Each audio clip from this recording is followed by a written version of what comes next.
Ladies and gentlemen, to Straight Outta Austin, this is Prometheus. This is Agamemnon. This is Ice.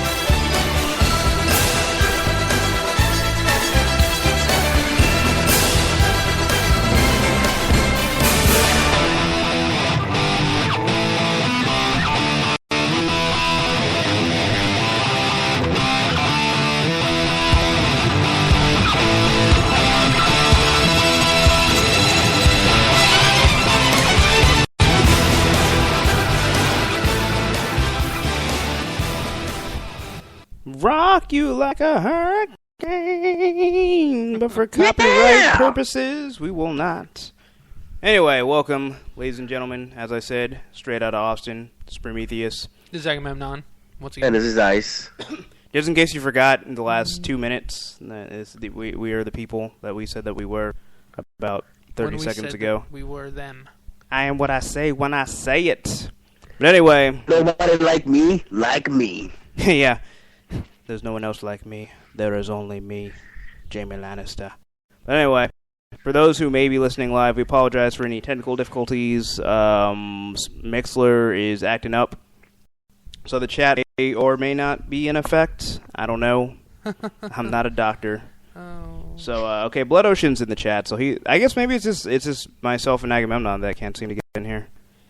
What did you guys do to piss off Mixler? A lot. It has defiled their gods upon the sacred altar. Did you not go to their birthday party again? Nope. I took their birthday cake and said, "Happy birthday to the ground." I threw the rest of the cake too.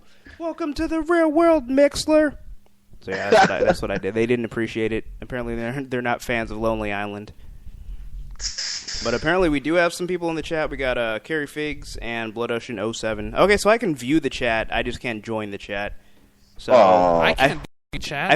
I feel like I'm like at a party that I'm like not invited to, and I'm just looking through the window. But I'm the host. Yeah, it's like you guys are having a party in my house. It's like Rick Moranis in Ghostbusters, where he keeps getting locked out of his own apartment.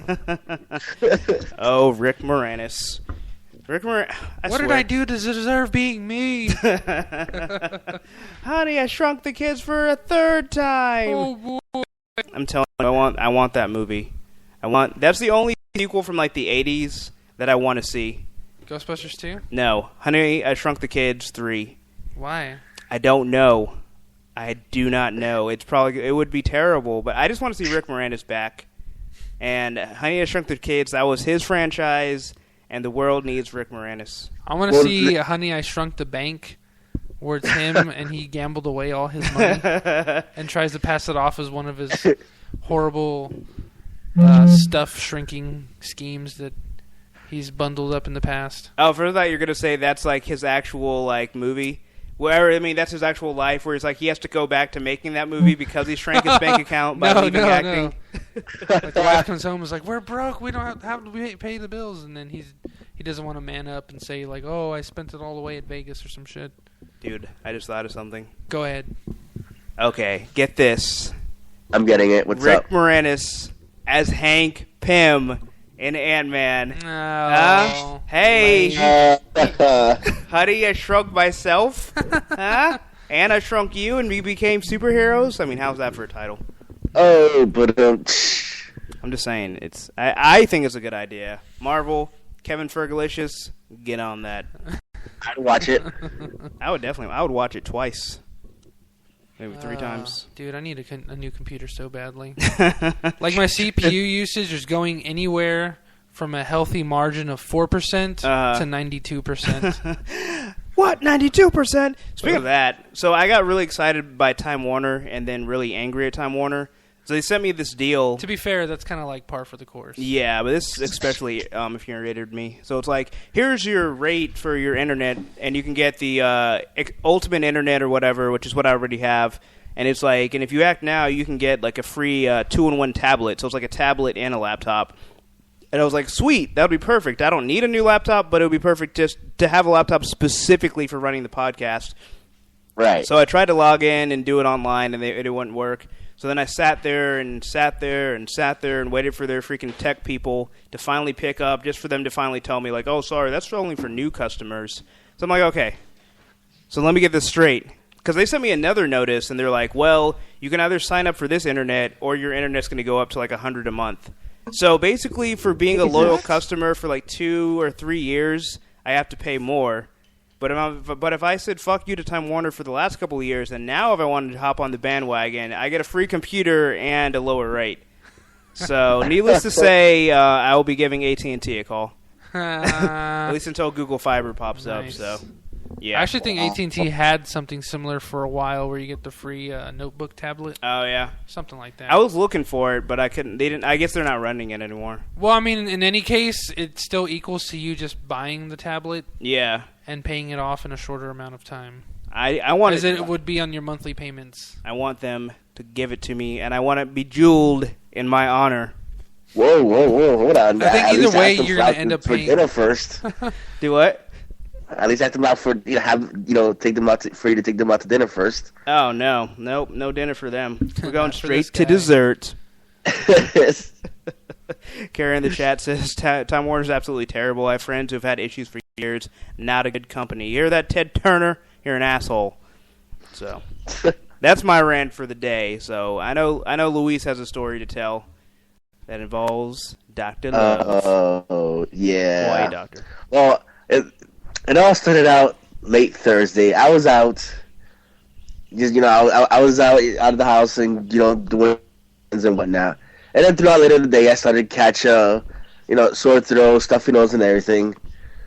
And I was like, you know what? Well, I need to make a doctor's appointment for the next day, anyways, because for that and some other things. So I called, and the doctor that I normally have has got on to work at a hospital or somewhere different. And I was like, okay, so you have the choice now of having a new male doctor or a new female doctor. Uh-huh. I've always had female doctors. I was like, you know what? I'm okay. I'm cool with having female doctors. Obviously, that's what I would prefer. Yeah. So I told him, okay, it's fine. I'll give me a female doctor. And the first one that they gave me, or I don't remember the name, they was like, okay, well, we could give you this one, but she has no appointments available for Friday. It's an emergency. I was like, it's not an emergency, but if it can be done tomorrow, the sooner the better. Okay, well, we have this doctor named Dr. Kaul. That's the name, Kaul. I'm like, all right, fine, tomorrow, in the morning, that's fine. I can do that. So I go, and it turns out that my new doctor is a mean, old Indian lady with judgmental eyes. What? just because they I don't know what they were doing. They put some tube whatever thing, and they're measuring for whatever, and I'm with my finger, and it turns out I'm anemic now. Right now. What? You're a eunuch? Anemic. You're from Munich? Anemic. Anemic. Oh wow. Anemic. Red blood cells or something. And she goes, "Did you know you're anemic?" I'm like, "No. Am I supposed to know anemic?" And I'm anemic now. She's like, "You don't know you're anemic?" I'm like, "Excuse me, I'm not a doctor here." So I don't make it my business to get cut all the time. You should say just because I play one on TV does not mean I'm a doctor, ma'am. Man, you should have said, "Ma'am, ice runs through my veins. I don't bleed easily." Yeah, right. Yeah, how can I be anemic if I have no blood?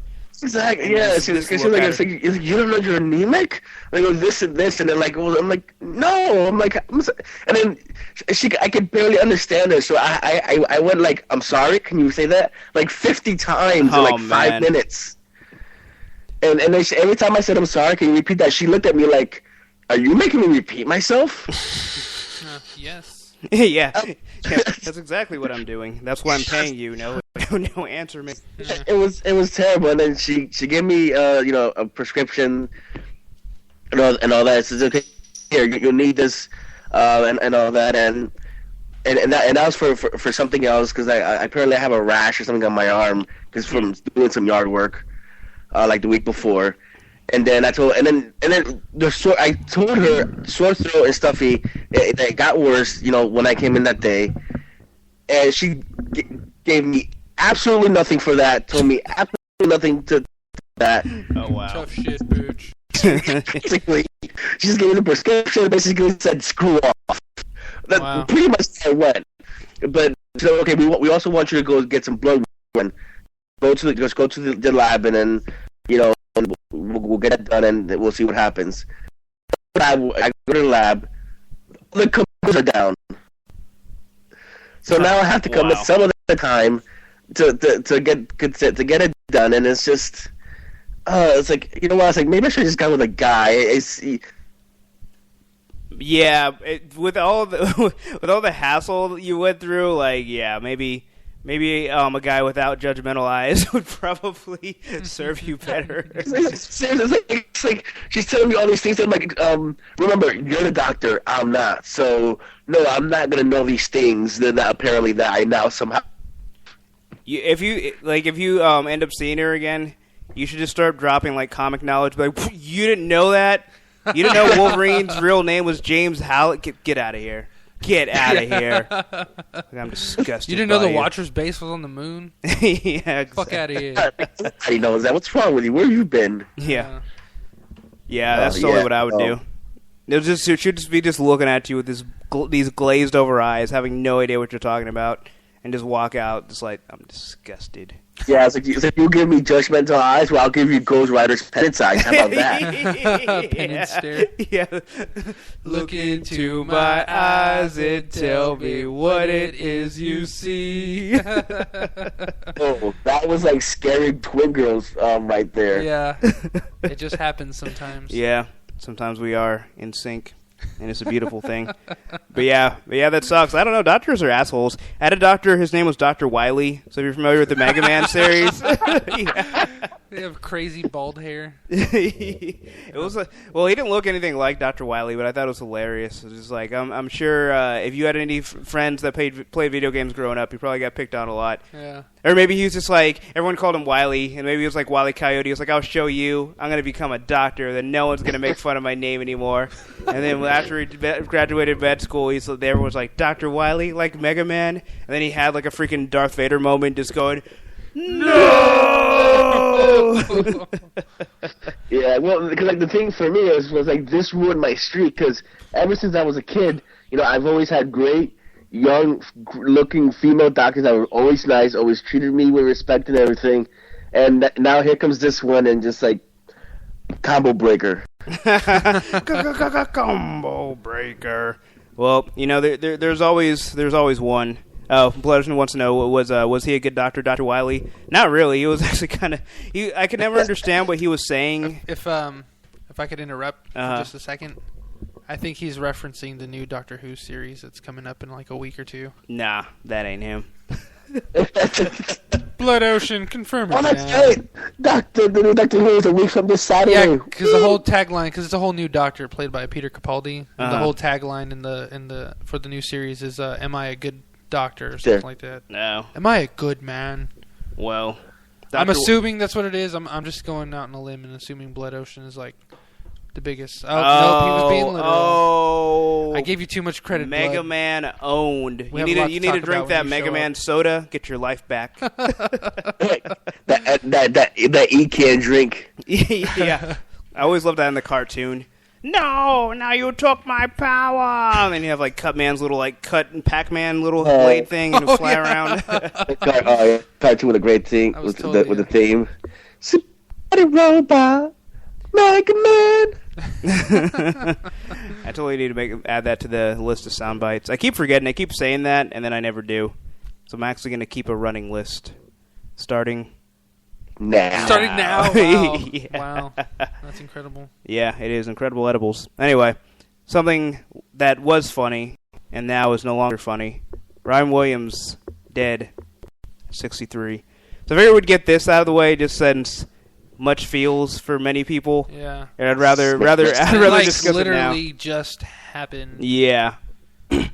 So I'm more familiar with the Robin Williams roles that I didn't really care for, like Miss Doubtfire or 1 Hour Photo. I never seen 1 Hour Photo. I heard It's good. Yes. It was one of his good, first yeah. dark pieces, but like, yeah, I've never really cared for Robin Williams, and I think I don't know why I love bringing up Ultimate Central. It's just so much nostalgia. But there was like a Robin Williams hate thread because who was like the owner, he like hated Robin Williams. Yeah. So I kind of want to pick his braid. Or I haven't seen him post anything. Obviously, he's a really respectful guy, but.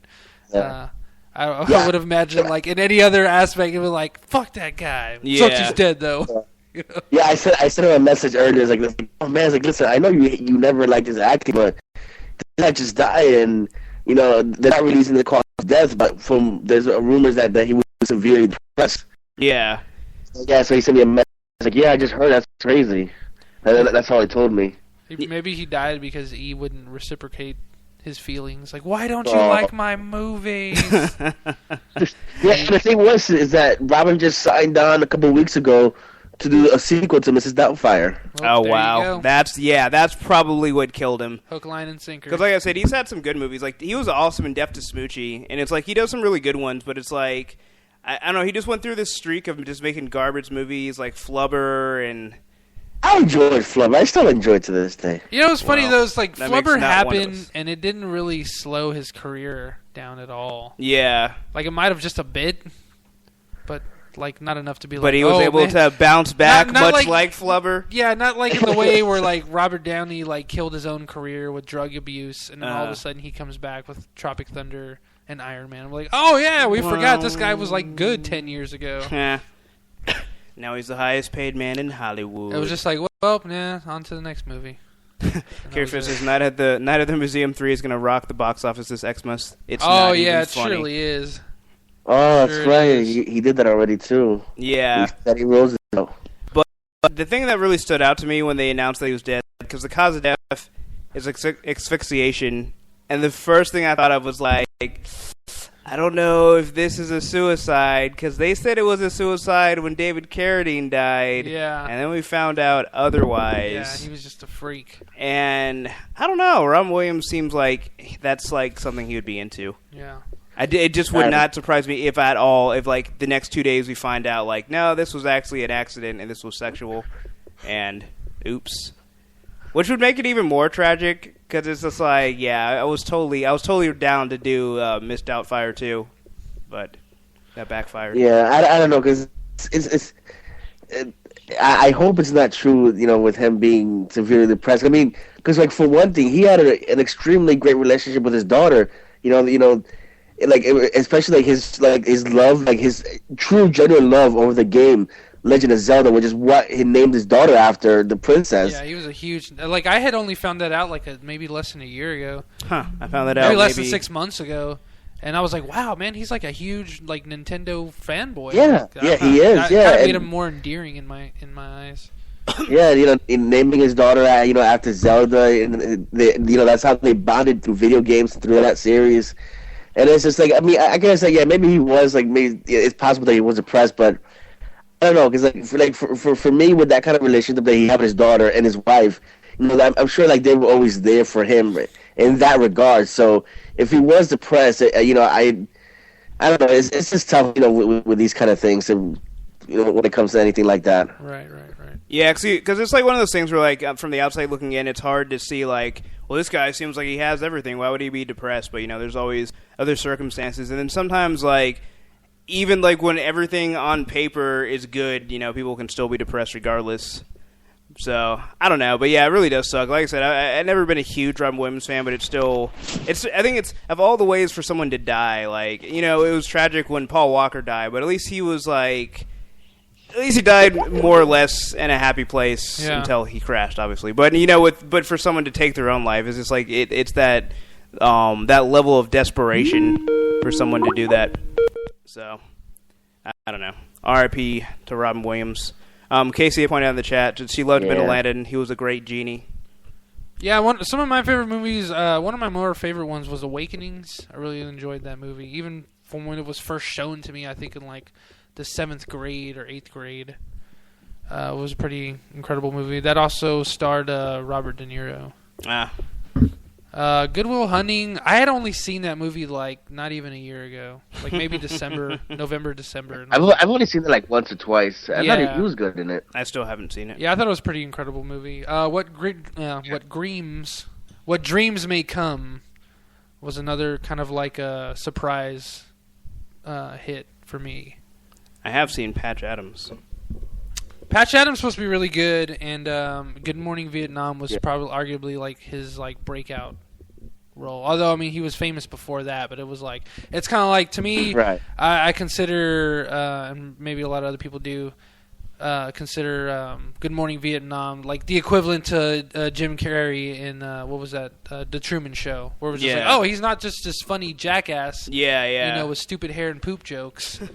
You know, this guy's actually can be a pretty powerful actor. I can't remember what movie it was, but it was one where he was a kid that had some disease where he aged like really quickly. Jack. Was it Jack? Oh, yeah. Jack. That was probably the movie. Oh, that was one of my favorites. Yeah, that was the movie that I remember seeing him the most. And for some reason, like my English teacher in high school just hated Robin Williams. He's like, he's so pretentious. All he does is take roles where people have to feel sorry for him. I don't know. It was just really weird. He just had this... Like, I've never heard him talk about hating anyone or anything, but for some reason he had, like, this vendetta against Robin Williams. I'm pretty sure, like, that's all... He just saw, like, that one movie. They probably... I would not people always feel sorry for him because he's just, like, this big kid at heart. I'm like, well, yeah. Kind of, yeah, he is. You're going to hate on that. Ironically, that teacher also committed suicide. Oh, did he? Yeah. Well, there you go. Oh, wow. He was really cool, though. He was, like, my favorite teacher for forever. And then when I found out about that, it was sophomore year. Mr. Crumpton. Did you have him for English? Oh! Yeah. Yeah, because that one girl ruined his whole life. Yeah, pretty much. Yeah. You know, it was one thing to, like, oh, you know, like the, you know, rhetoric usually goes around where, like, oh, well, the guy's usually at fault. Uh-huh. But then when you start hearing around school that the girl that accused him of raping her. Uh-huh. And I think it was hear, harassment, actually. It was harassment. Well, okay, yeah, it wasn't rape, but they had, like, sexual relations or Yeah. something like that. She was, like, lying about all of it. Even, like, people around the school were like, yeah, she's lying. Yeah. And, after he killed himself, he got fired and then he killed himself. Yeah. From what I remember. And then I was in Coach Fogerson. Mm-hmm. They were best friends. So I heard a lot about it from him. Gotcha. And he was really angry after it happened. Yeah, I can imagine. Yeah, because they were like, kind of like how you and me are. Mm-hmm. And like, I committed suicide and you're just going around like, rebel. You know? I would just put on a skull t-shirt and be like, punishment needs to be administered. Get my war journal. Yeah, I remember hearing about that. That was really sad. And I just remember seeing him, but I never had his class. I had Fogerson. I think it was Fogerson. He was a soccer coach, like girls' soccer coach. Everyone's a coach. Yeah. And, but he was, like, equally cool from what I heard about the other guy. Yeah, dude, that dude was badass. The only thing I didn't like about him was we started reading Dante's Inferno, and we never finished it, and we had to read Heart of Darkness instead. The horror! The horror! I was like, I don't want to read this garbage. Yeah, and he was the dude that had the, like, big handlebar mustache. Yeah, like, he looked like a huge redneck, yeah. but he talked like a really, like, regular, normal person. Yeah. He was, like, hipster before hipster was, like, the thing in Austin. He was not a hipster, damn it. I would not have you selling his memory. You know, since we're talking about high school teachers, I can't remember the one I had year for science, but I had the coolest one ever. Because, one, he was a comic book nerd. Oh, nice. So, when like, Spider-Man was coming out at the time, like, we were just, like, bound over that and, like, and all this stuff. And we would never do any real work. Whenever any test or anything we had, he would give us the answers for everything. he just, like, just make sure you guys get, like, some wrong so it doesn't look like everybody just got everything perfectly. Nice. Yeah, dude. I heard a lot of that from my teachers. Yeah, and then we were watching one of the, I think it was like 28 days later, man. And, we were watching that just like one day, and like one of the science department heads came in, and it's like, oh, what's this going on? It's like, oh, because you can't watch a movie like that in school. Yeah. So I remember I just looked at the teachers like, I got this. Well, you see, this is the movie where we're watching to see what happens when alien organisms go into human bodies and how it affects their minds and the whole body system. And the teacher was just like, oh, okay, just walked out and left. Nice. Like, I saved the day. He like turns Nice. around. Nice save. Yeah, he just goes back to reading his newspaper. yeah, and right. At You, everyone. sir, get a 100. Yeah, basically. When he signed my yearbook, he was like, "Oh, I was like, hey, I was like, have a great year, blah blah blah." And then like, okay, wait to see Doc Ock and Spider-Man 2. He looks awesome. Have a great movie career. So have a great summer. Just to hop into the chat. Casey says, go back to Robin Williams. Says, I hope it wasn't suicide, as I know the type of mental pain that he would have to be in, and I don't want anyone to go through that.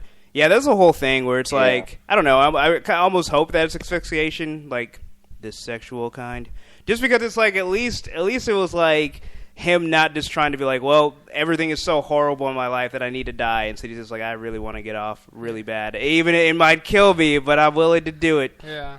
Which, hey, sometimes it's worth it. Just saying, kids, well, maybe don't try it at home, but think about it. It could be enjoyable. I don't know where I was going with that. But anyway. Other good movies that he has starred in. I really liked 1 Hour Photo. And I was actually watching that not even like 2 weeks ago. Is it on Netflix? I've been meaning to watch it. I was watching it. I think it was on Showtime or HBO. Oh. One that I actually have been wanting to see for a really long time. Death to Smoochie. Oh, dude, you have to see that movie. The movie's so great. Edward Norton. I don't think I've seen it either. Edward Norton.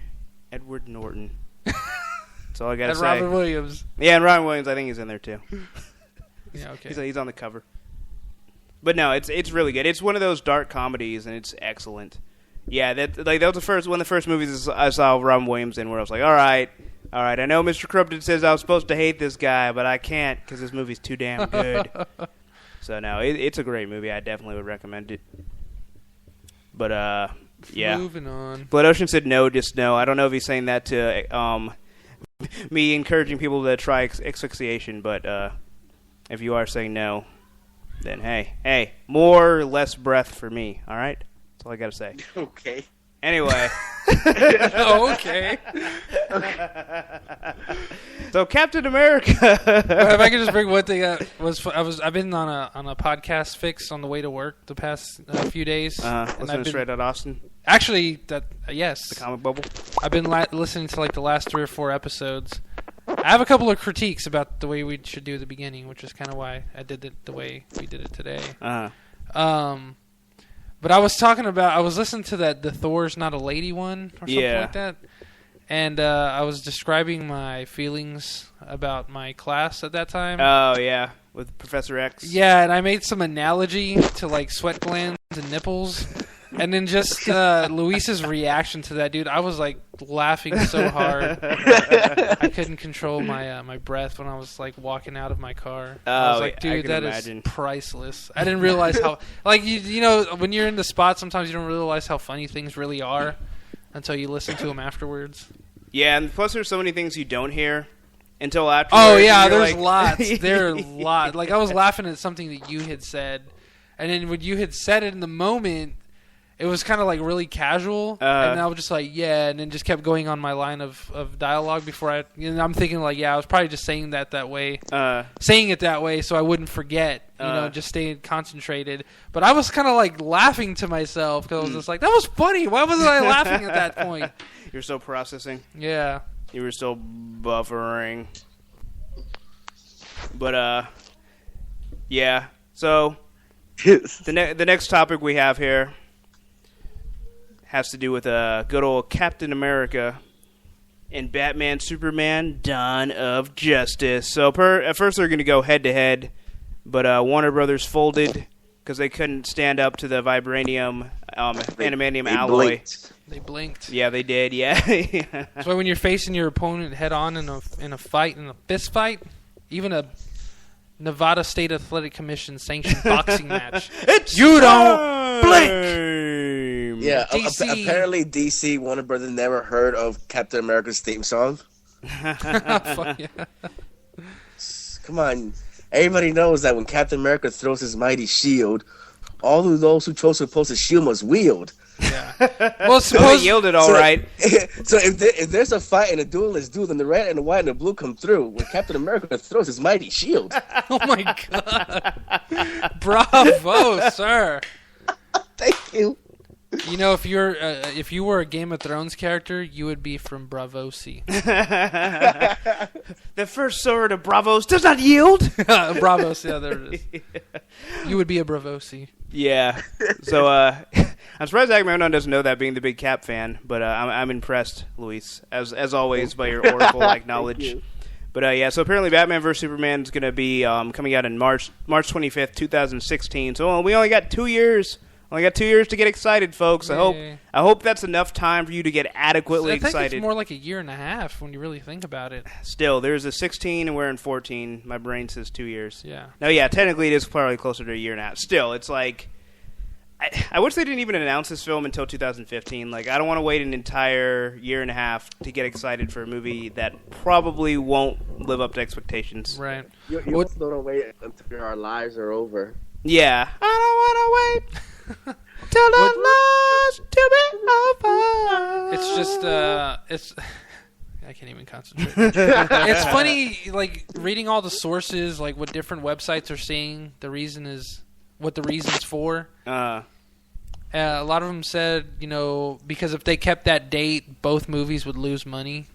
That wasn't like Warner Brothers' reason. It's just like speculation. Yeah. Well, like you got to think of it this way: if they both stayed on that date, they would both lose money. I'm like, I don't agree. I don't think so, because it would force people to choose between one or the other, or because we know 2 years ahead of time. Yeah. It would make us want to save the date, save up the extra $30 to break the bank. It's not like you're saving up for San Diego Comic-Con or something. Right. Yeah. You're just saving up for one day double feature, which like people do. Anyways. Yeah, a lot of people do it. Like, I mean, I do it maybe like every 3 months. Yeah. 3 or 4 months, I go for a double feature. I mean, I can kind of see where they're coming from. I think that there might be a little bit of a hit, but they're both going to make insane amount of money regardless. Oh yeah, They're without probably a doubt. it's like the South Park when they're making fun of like when people steal music and they're like, now Britney Spears can't afford the G6 plane, she has to downgrade to the G5 plane. It's like that. It's Right. like, well, we're Yeah. not going to make $400 million. We're only going to make $399 million, and we just can't have that. Yeah. Another speculation I had heard was because of the success of Guardians of the Galaxy, making $94 million, Yeah. grossing third best overall for the summer blockbuster for this year. Mm. I guess it made Warner Brothers feel weak Oh yeah, they with got its movie going against if this unknown title can make just $1 million less than Captain America 2, yeah. what chance does Batman vs Superman have against Captain America 3? How much better are they going to make that one? Yeah, They got that kind show. of logic, and who knows if it's true or not. I'm sitting here just kind of throwing firewood into the bonfire. In the words of Nick Diaz, don't be scared, homie. Don't be scared, homie. Did Warner Brothers was just like Warner Brothers saw Marvel like about to like walk past them and they crossed the street. Yeah. They didn't even want any. They're like, no, I'm They're like, frightened. no, just don't look. Cover your eyes, Yeah, cover your eyes. It's like exactly. a guy from the suburbs crossing a black man's path for the very first time. They're just like, don't move. They can't see you if you don't move. black guy's like, hey, where'd you go? He's like, what are you talking about? I can see you perfectly. I have perfect 20/20 vision.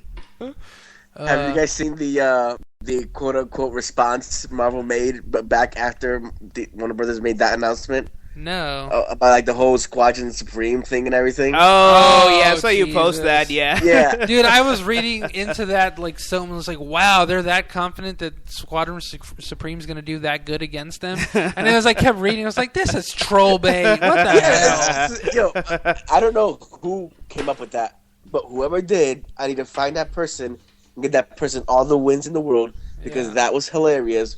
And I have friends that believe that is actually true. Oh wow. Wow. See, like when I first saw it, before I clicked on the link, I was like, all right, I can see this happening.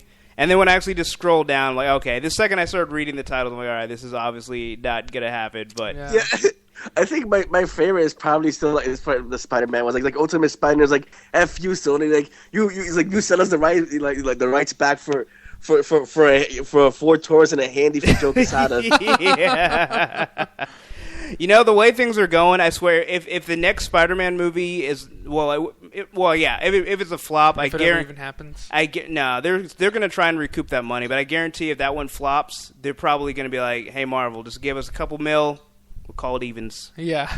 Because I mean, their whole, the way they've completely backpedaled on the, hey, we're gonna do the villains movie, we're gonna make this whole universe, and then Amazing Spider-Man 2 does garbage, and they're like, "Ah, shit," you know? Yeah. You're like, this is becoming a money pit. Yeah, but and like the funny thing is that even if Marvel did release Squadron Supreme, like if that was serious and they put it up against Batman v Superman, I guarantee you that Marvel would still have the better movie, story and all that. They would still do better. I don't doubt that for a second. Bold words. And I think the funny thing about it is, like, when I first saw it, I was like, I've seen Squadron Supreme, but I don't know anything about them. And even then, I still feel like, they would still outdo DC regardless. They're literally, Marvel's version of the Justice League. They're a purposeful ripoff of the team, and people still love it, even in comics. Yeah. They seem like something like that was kind of cheesy at first, and like Grant Morrison or like Warren Ellis would take over and then just make it like really crazy and awesome. Totally. I don't know if it's happened. But. So, in other speculation, they're thinking that they moved it to March to avoid the summer blockbuster and just reap the benefits of a slow spring. If that is the case, then I'll give Warner Brothers half a prop, because no one has had the knowledge. No one's been able to figure out, like, do you remember when the first Hunger Games came out? Yeah. And how much money that made? Yeah, it made tons. And that's their whole... Well, that's the whole line of logic for, like, fan defense. Yeah. Where they're just like, oh, well, Hunger Games did it. Like, all right. Heath Ledger did it. Yeah, that's what it is. That's what your logic is. Yeah. Like, go by the numbers. How How many movies make as much as Hunger Games did in March, or maybe even like 25 million, above or below? Yeah. How many compared to how many actually what the average gross is? Yeah. But if you think about it, like a movie like Batman vs Superman in March, because the reason why Hunger Games, obviously, there was the female fan base and just attracting different types of people. Like the movie, like different attributes that the movie itself had. Yeah. But also, when it was out, there was not jack shit else to see. Exactly. I saw that movie 3 times because I went to the movies with 3 different people, and everyone was like, "Hey, let's go to the movies. What's out? Hunger Games. What else is out? I don't know. Hunger Games for the 10th time. Hunger Games and How to Train Your Dragon. Yeah, I don't know. So it's like when Batman vs Superman comes out. There'll maybe be like, I don't know, like a Vince Vaughn movie or some shit out. It's like if you want to see like an action-y movie, it's going to be the only thing out there. So in that regard, it makes a lot of sense, and they can really rake in the cash. Well, then there's because Zack Snyder likes the month of March, because Watchmen came out in March. I think it was Watchmen. 300 came out in March. Sucker Punch came out in March. Yes. You Sucker I Punch. think Watchmen came out in March. I'm not positive, but I know that Sucker Punch and 300 for sure did. For some reason, I think Watchmen came out around Christmas. Yeah, and 300 did incredible. Yeah. And Sucker Punch not so incredible. Well, one was also garbage. Yeah. Can you guess which and one? Watchmen was like right in between. Like of those 3 movies, Watchmen was like 300 was like the best. Yeah. Watchmen was like, it's good for what we got. But it could have been better. Then Sucker Punch was like, this should have been like balls to the wall cool. Like in much the same way that 300 was, and it just seemed like this like really retarded like fantasy Linkin Park video. It starts with Yeah. Well, I disagree because I love that movie and I will defend it to this day because I love it. Bring it on. Sir, if I had a glove, I would slap you and challenge you to a duel. I don't know. Like, I can't stand that movie. I actually got sleepy watching it, and it has Vanessa Hudgens. If I can't watch a movie with a Vanessa Hudgens and not be entertained, then I can't mess with it. It's just not for me. Casey says, I bought the soundtrack and everything because that's how much I enjoy it.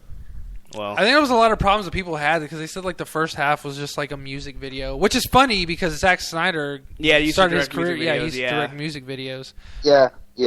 I heard he directed Thriller. Not really. I thought Luis was going to say something. Oh, yeah. So anyway, Casey in the chat says, I think Catching Fire grossed $409.4 million. Was that in the first right week? now, so hi, First Casey. weekend? I think it's total gross. Yeah. Well, total, but like in its first opening weekend, in the I think it chat. was like literally half that much. Yeah, probably. Yeah. They were kicking some ass and taking names. Yeah, Carrie says all those movies you mentioned are all Warner Brothers films. I'm guessing all of the Zack Snyder ones. Yeah. Yeah. All of them, yeah.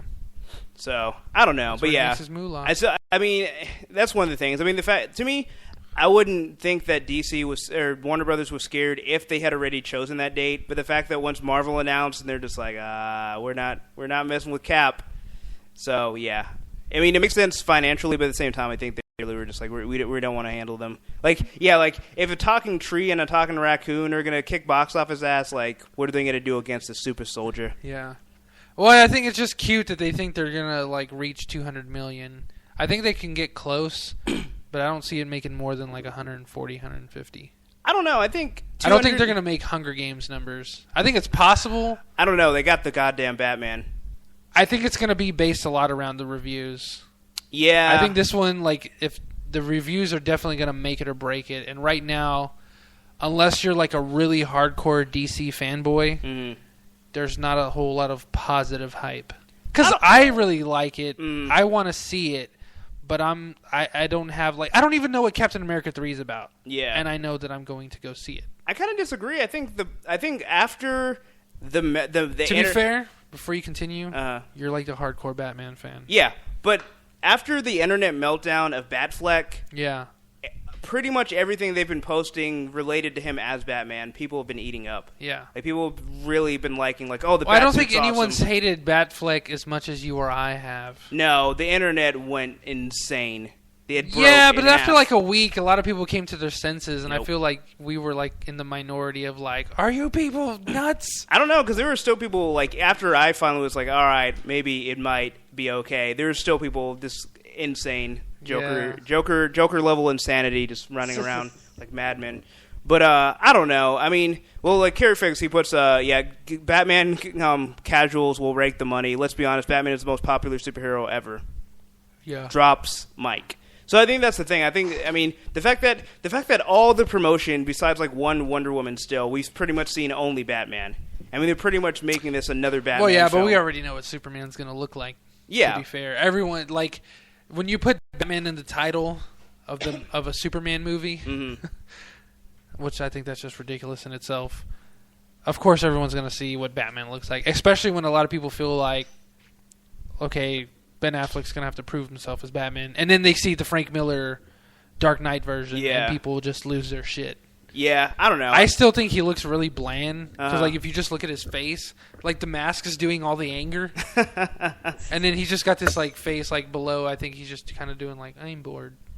I want a We still haven't seen a clear shot of his face with the costume. It's all just been Chin. no, not just chin, but it's like whenever we see like the mask, it's always like shrouded in darkness with like little bits of pieces that you can see from the mask. Like Jay said, like you can see like that, you know, like in between the eyebrows, you get, like in the mask, it's already making him look mean and everything. Yeah. But we still haven't seen like, you know, like an actual clear photo of Ben, you know, in the costume, you know, looking at his face. That's because he is the Knight. So I don't know. I think they can reach that too. Well, he is. I think Is Jay giving you the face? Huh? Is Jay giving you a face right now? Well, I was just kind of chuckling. But yeah, I don't know. I think they can hit that $200 million. To go back to Hunger Games, Casey said that it was $110.2 million in the first 5 days. And then Wow. going back to Sucker Punch, Blood Ocean says, I was kind of unsure what was going on in Sucker Punch. Strippers in prison who were trying to escape? ? It was like this weird... I don't think they were in prison. I think it was like in an insane asylum or something like that. Yeah, but like they a would, mental hospital. But they would go through like these like fantasies where they're fighting them, but really Yeah. they were like having sex or whatever. I don't know. Yeah, it was like sort of a bordello too. Of or Blood. something. Remember that movie? It was terrible. Yeah, I don't know. I mean, when I first saw it, I was like, I must go see this. Yeah. It had everything. It had cute girls, cool outfits. It had like a giant It samurai had- robot thing. Giant ogre samurai with a Gatling gun. It's like, okay, I'm in. Why not? You know, I'm used to seeing this in anime. Yeah. I'm in. It's got World War II planes, Zeppelins, Vanessa Hudgens. Vanessa Hudgens. I'm not all like gaga over Vanessa Hudgens. Like, I mean, I think she's really attractive, but yeah, I don't understand your infatuation with her. She's a good-looking lady. I think it's a little bit more than that, though. Don't you think? No. All right, I'll let the psychology of this go for another day. But yeah, I mean, it looked like it should have been like a lot of fun. Yeah. And then going It in, was it to was me. just like just a music video, and then just kind of like half put together story, and then like a zoom in on Carla Gugino's boobs, like oh, and it's like that whole like. When the guys watching their own movie are like, all right, it's getting really boring here. Better put Carla Gugino's boobs here, Yeah, so right. that people start like, oh, I'm supposed to be paying attention. You have like the editor's You know? like, hold on, let me punch this up a little bit. All right, more Yeah. boobs here, and here, here. Yeah. You know what? Let's just erase the rest of the movie. We'll just zoom in on the boobs for an hour and a It half. is Carla Gugino's cleavage for like an hour and a half. Yeah, I was like, let's just put this here and then people pay attention, then they can like, oh, there's plot here, I think. Oh God! But other than that, like the action was decent. It's just like it wasn't like 300 cool. I didn't. You know what killed it? It was for just me? very very stylish. I didn't like the action. That's when I was just like, it's when the baby doll character is fighting that giant samurai thing, Yeah. and I was not entertained. Yeah. I was Maximus in the middle of the gladiator arena, like I am. Are you not Are you entertained? not entertained? And I was like, no, this sucks. It's like he just kept smacking her with his sword. It's like, how is she not bleeding? And you just like hit the ground, like They're like all these like forced like sex noises. I was just like, where's like the cool dodging and parrying or choreography? And just, Yeah. No, not like this. It just makes you Not wonder like what this. Zack Snyder was Never like. like Dude, this. are you trying to create like this really multi-million-dollar like music video, or is this supposed to be a movie? I think Zack Snyder was just behind the camera. I don't just know. fapping. I'm really interested to see why Luis wants to defend this so much. Actually, yeah, Luis, tell us what. Because maybe I just don't see it. Maybe there's something good about this movie, and I just, I don't know. It's like everything you guys said you didn't like about it. It's what I enjoyed. I thought, visually appealing. I just it's to me it's one of those movies where I just sit back, relax and just enjoy it, and that's what it was to me. Because going in, I know he got a lot of flack for people calling the movie sexist, and I was like, yeah, I don't want to go that far, just based on the fact that 300 is a bunch of naked dudes. difference is okay when they go into like their fantasy world and they're fighting the monsters. That's supposed to be like their escape and their fantasy. Oh, so yeah, why would they because be they're imagining getting- themselves as like pretty much objectified women? Yeah, Very true. That I is think very that's true. why people were saying it's sexist. Yeah, It's like most women aren't like, all right, well, when I fight monsters, I'm gonna have no armor and be dressed up like a schoolgirl. It's like, yeah, that's more of a male fantasy. yeah. So That is very true. yeah, I think Yeah, that's why some women were none too pleased with Mr. Snyder, Yeah, and very now true. he's gonna make the first Wonder Woman movie. So Yay. hey, Oh, there is going to be a Wonder Woman. well, I mean, we're first Wonder Woman in a movie In a appearance movie, is what I yeah. meant. Well, I mean, she doesn't look bad. She definitely doesn't look like it's over sexist. Wedges aside, of course. Yeah. Wedges. Yes, they're wedges, sir, not heels. Yeah, it's okay because it's wedges. If it was heels, then they would have hell to pay. Then Hera be damned. Oops. But yeah, so I don't know. But yeah, DC is shook and Marvel is on the rise. But DC will release 10 films between now and 2020. So we might finally get that Hawkman, Hawkgirl team-up movie that everybody's been waiting for. Huh? Who are those people? And how much did they pay?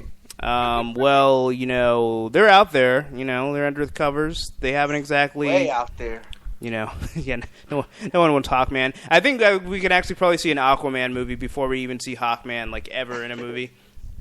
I just think it's sad that the only movies they can ever truly bank off of is like Batman and Superman Well, to an extent.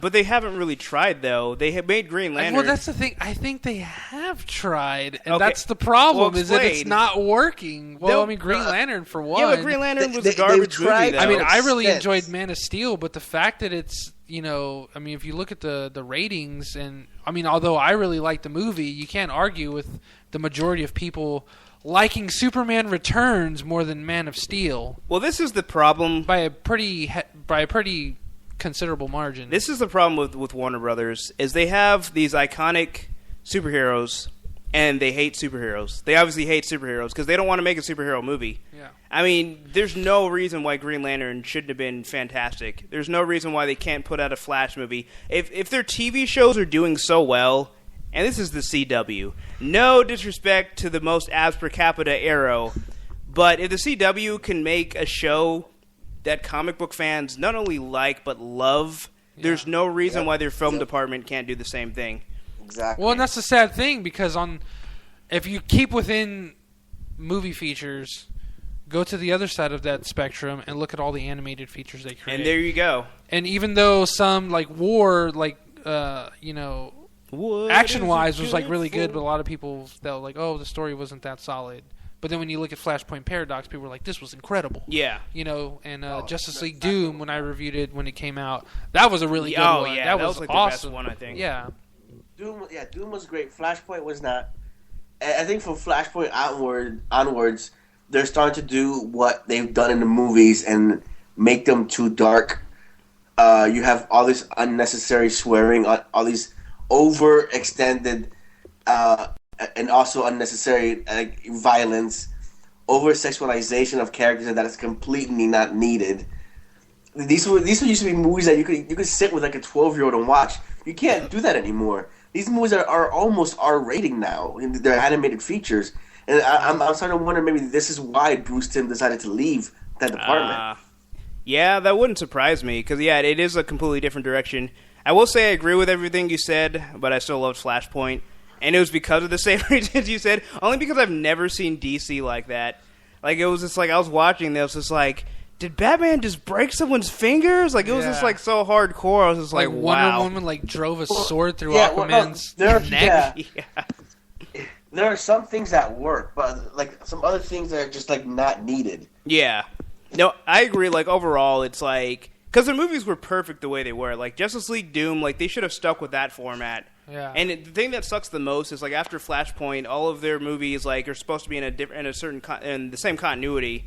But it's like, but why couldn't you have done that when you guys had the formula perfect? Yeah. Now it's like they've gone and messed up the formula, much like how people see the New 52. Ironically, the movies are now taking up after the New 52, and it's just like, no, we don't want that DC. We want the Justice League Doom DC. Yeah. So I don't know. That's Warner Brothers. I don't know, man. I just don't know. But hey, at least we get The Rock playing Shazam, huh? Is that confirmed? That's not confirmed. No, that's not confirmed. Thank God. Not yet, but we can hope. Yeah, not yet. Not yet. I'm telling you. Just let him play Lobo. I don't care for Lobo. The second Shazam raises the people's eyebrow, you are going to go wild. He's going to be like, Superman, I'm about how to orgasm. to lay off the smacketh down. Superman's going to be like, what are you talking about? And he's going to get clotheslined through a building. It's going to be epic. It's going to be like Monday Night Raw all over. What do you no say, offense Luis? to those that enjoy wrestling. I don't really care for it myself. Hey, The Rock is fantastic. I don't get the infatuation with. Have you seen Dwayne Pain and Johnson. Gain, sir? I haven't. Watch Pain and Gain I've and seen then Scorpion look me in King. the eye. Yes. I've seen Scorpion King. The Rock has come a long way since Scorpion King. All right, my client will no longer. He was okay in Step Brothers. It was, but I was glad he died. Okay, well, what about the other guys? I mean, that's what I meant. Other guys. Other guys? What did I say? Step Brothers. You said Step Brothers. Okay, other guys. Hey, It was good that he died in the beginning. Hey, I want to see that good. movie. I want to see The Rock and Samuel Jackson as a buddy cop movie. No. Yeah, but that's fine the way it was.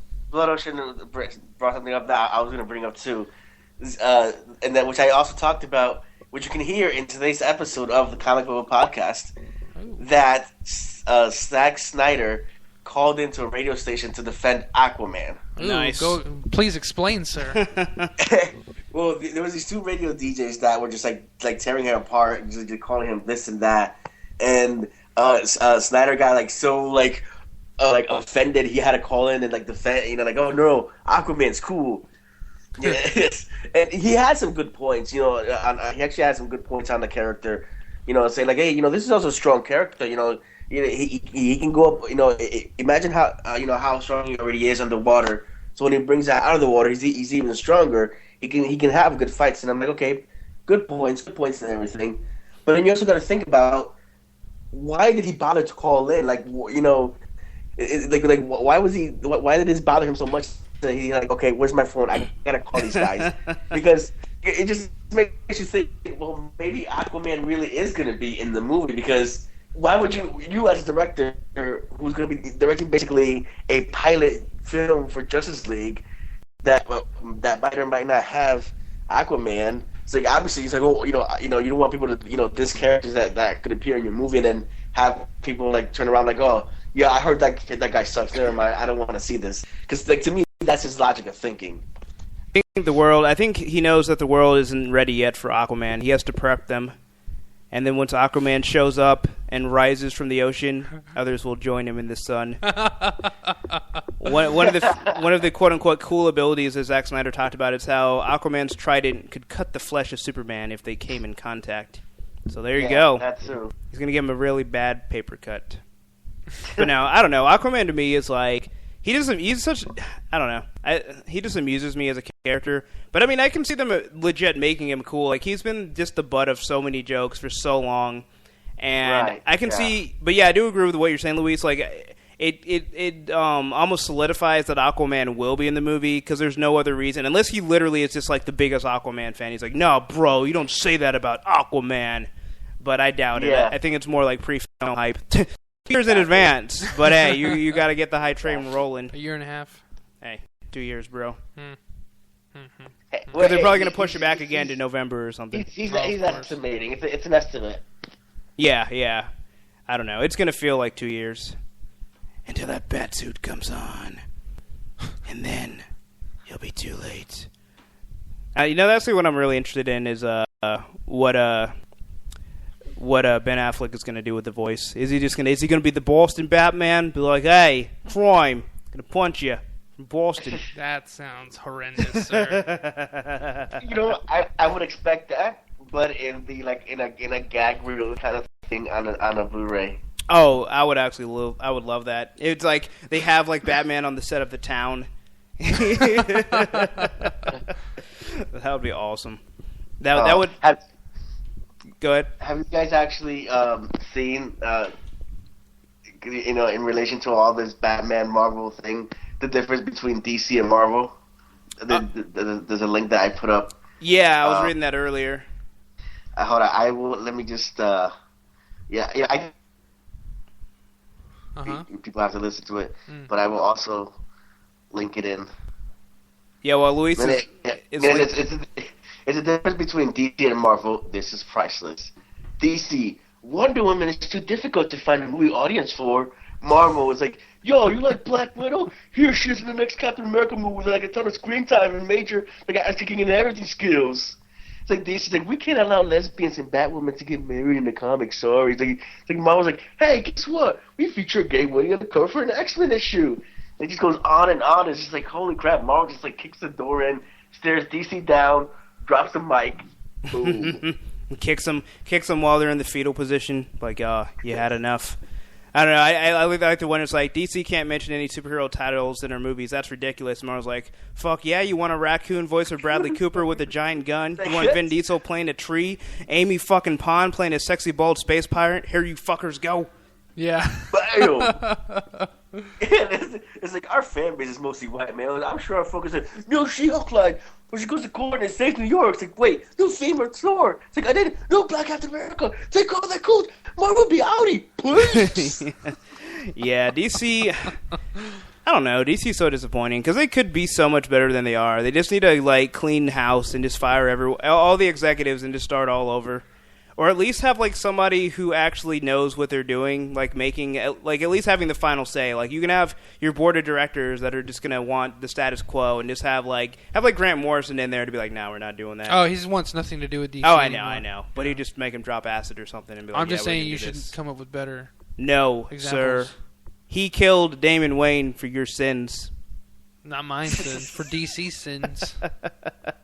Actually, that is pretty much the case. It was for their sins. It's like, oh, okay, you guys want to take creative control? I got an idea. How about I kill your beloved Damon Wayne? How about fuck you? And I'm going to pee in your Lazarus pit. Knowing them, they're probably like, okay, because we didn't like him anyways. Yeah, it was really, more like the fans that cared for him, and he pretty much fucked the fans over. Not so I'm just surprised DC hasn't retconned that. because when Grant did the same thing, when he left Marvel after like New X-Men, he's like, oh yeah, well here it is, I'm killing Magneto, I made it do all this stuff.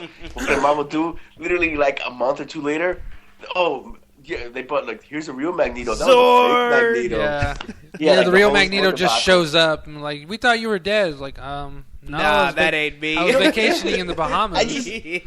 Because what I love about that is that it's like how Marvel was like, they had Magneto, like Magneto going to Charles and Genosha, and he was like, I would never do something like that. I was like, what? This is the guy on his first appearance threatened the entire eastern seaboard that he was going to destroy with missiles. He would never kill 5,000 New Yorkers. What? Well, he was young and angry. That was like his teenage like rebellion stage. Now he's more redefined. He's been killed a few times. He's had life and death-changing experiences, and he got to bang Rogue. You really don't want to kill anyone after that. You're like, you know what? I'm satisfied. All my rage is gone. Bang Rogue and survive. Yeah, exactly. Well, they were in the Savage Land, so he didn't have powers. Of course. Yeah. Oh, not only that, but you really paid attention to that part. Go ahead, Luis. He also banged Rogue, had a relationship with her after her powers were fixed. Did he just? I just see he puts like a metal bodysuit on. He's like, "Let's do this." It's a thin polymer of metal. He gets excited and it like drops off. Oh no! Ribbed for my pleasure. But I turned it inside out because I'm selfish.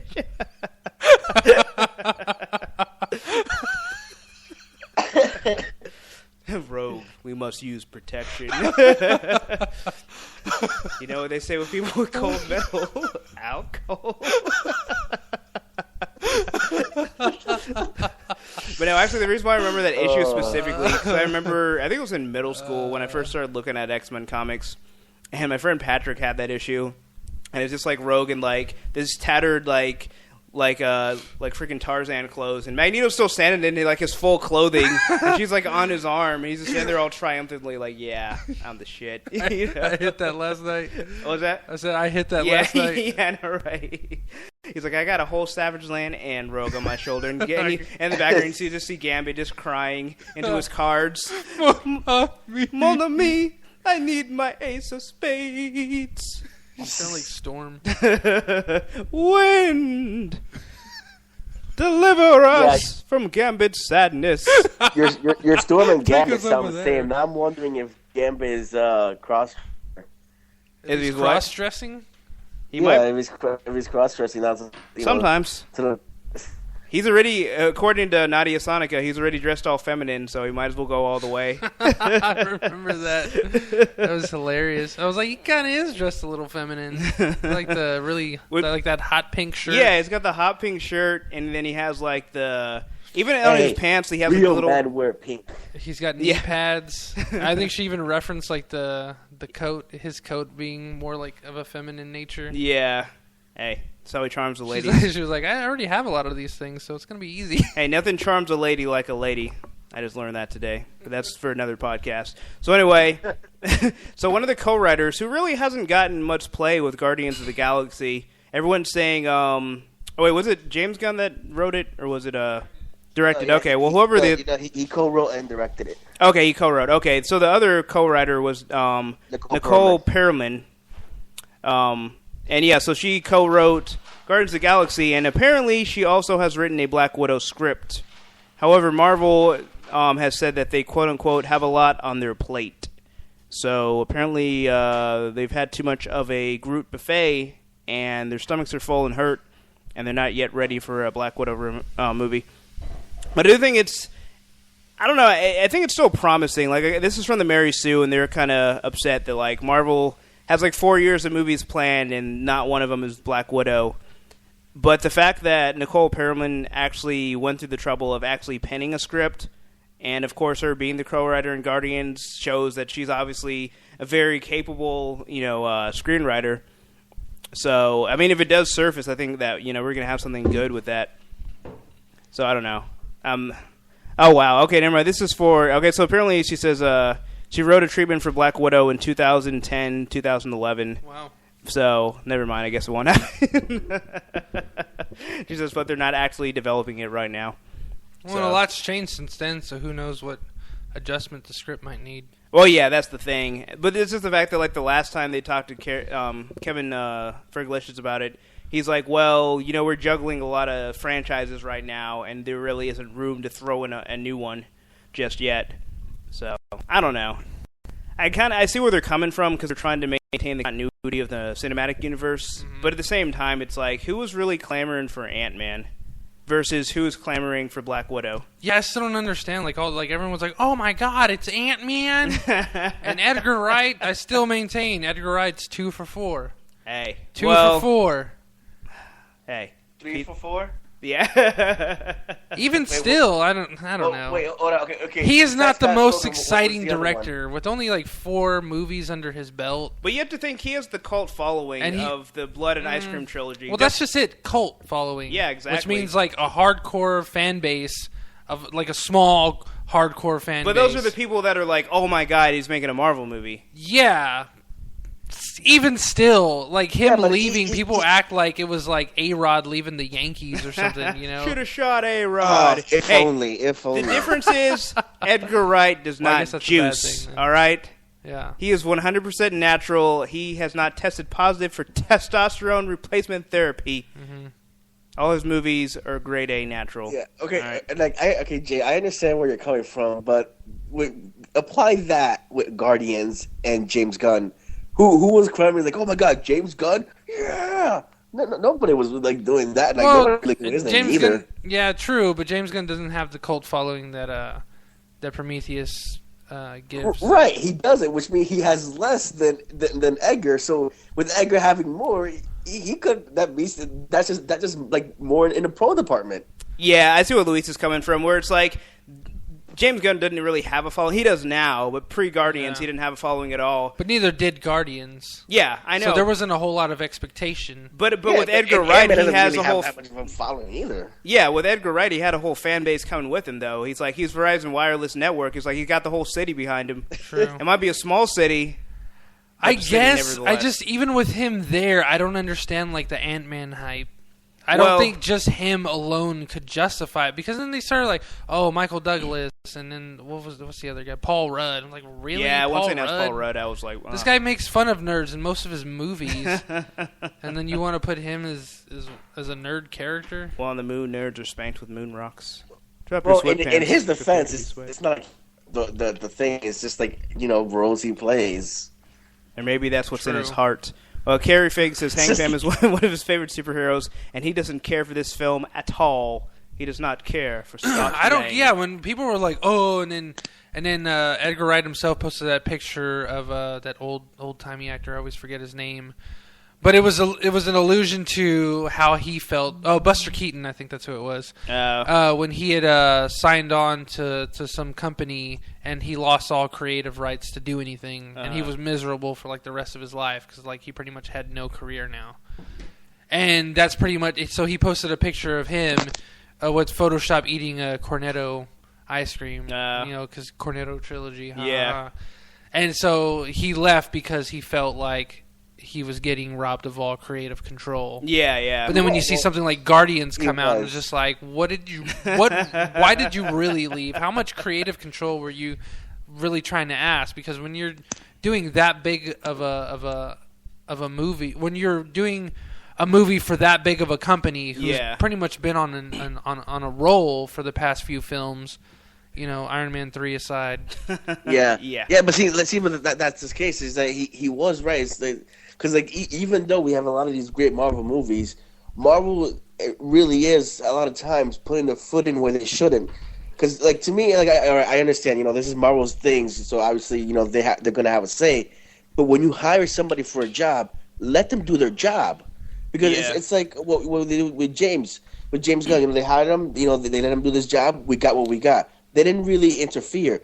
Iron Man 2, the reason why what's his name? The one who played Jonathan Favreau. The reason why he didn't come back to direct 3 was because the heavy interference Marvel did in Iron Man 2. And then what happened? We got Iron Man 3. I guarantee you that if he was there and stayed to direct 3, we wouldn't have gotten that movie that we did. We would have had something different, something better.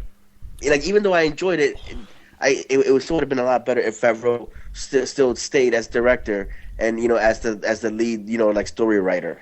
Yeah, no, I completely agree. Yeah, I give you that. And I think the other thing is like I think it's one thing for Marvel to take away some of the creative control. I think it's also the way, from what was reported, the way they handled it. Whereas like, hey, we're ready to shoot now. They're like, oh, here's your rewrite that you didn't know was coming. Like that. Yeah, I think the thing is the way they handled it as well. Whereas it's like he was probably like, nope, not dealing with this shit. Because for all he knows, he's going to start shooting and they're going to have more rewrites. It would be one thing if it was like, all right, he sends them a script, they rewrite, give it back, and then they go back and forth until they're both satisfied, and then they start, as opposed to he thinks everything is clear to go, and then all of a sudden they're like, no, we want this instead. Yeah. So, I don't know. And if that was the case, I can see why. But either way, I don't know. It would have been nice to see what he did with Ant-Man, even though you're not the big Scott Pilgrim fan. Who cares? Because everybody knows that things even though you have a final script right before you start shooting, some things will still change even while you shoot. But that's like some things, not a whole script change like right a week before you're supposed to start shooting.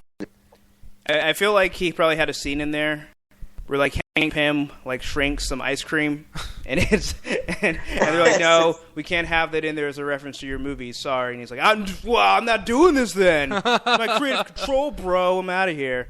Well, I mean, the way I see it, 5,000. When you give him too much creative control, you get something like Scott Pilgrim.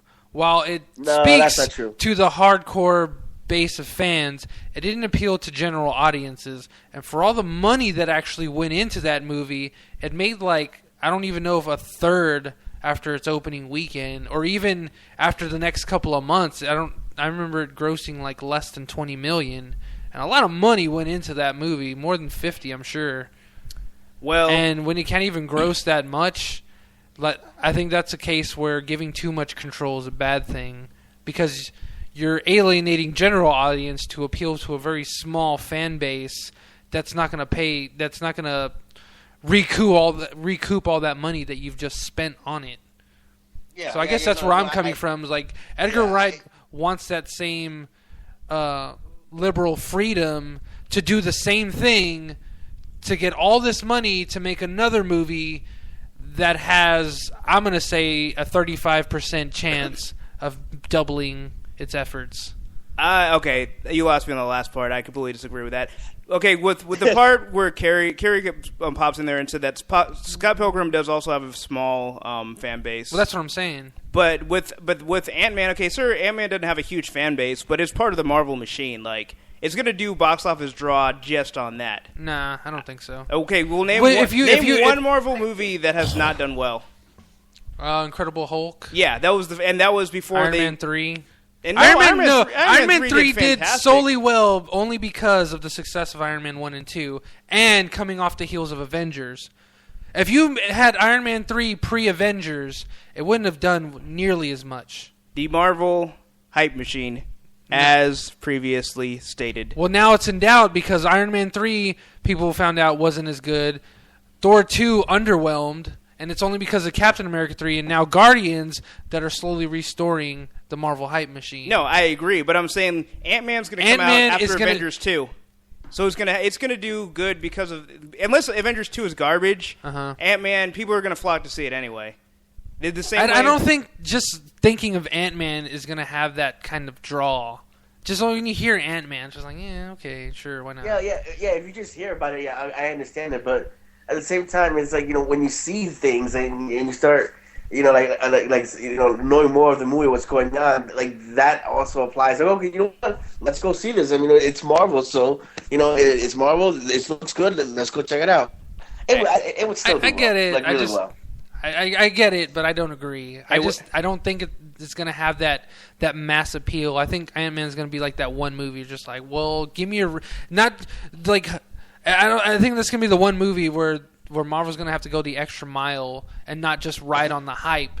I think it's going to be that one movie where like they're going to have to put together a really solid trailer and let everyone know in every social media fashion why they should care about going to see Ant-Man. I think this one's actually going to take a lot of all that you said is exactly what they did for Guardians, and look how well Guardians did. I am like Groot. They literally went the extra mile for Guardians. They went like 10 miles.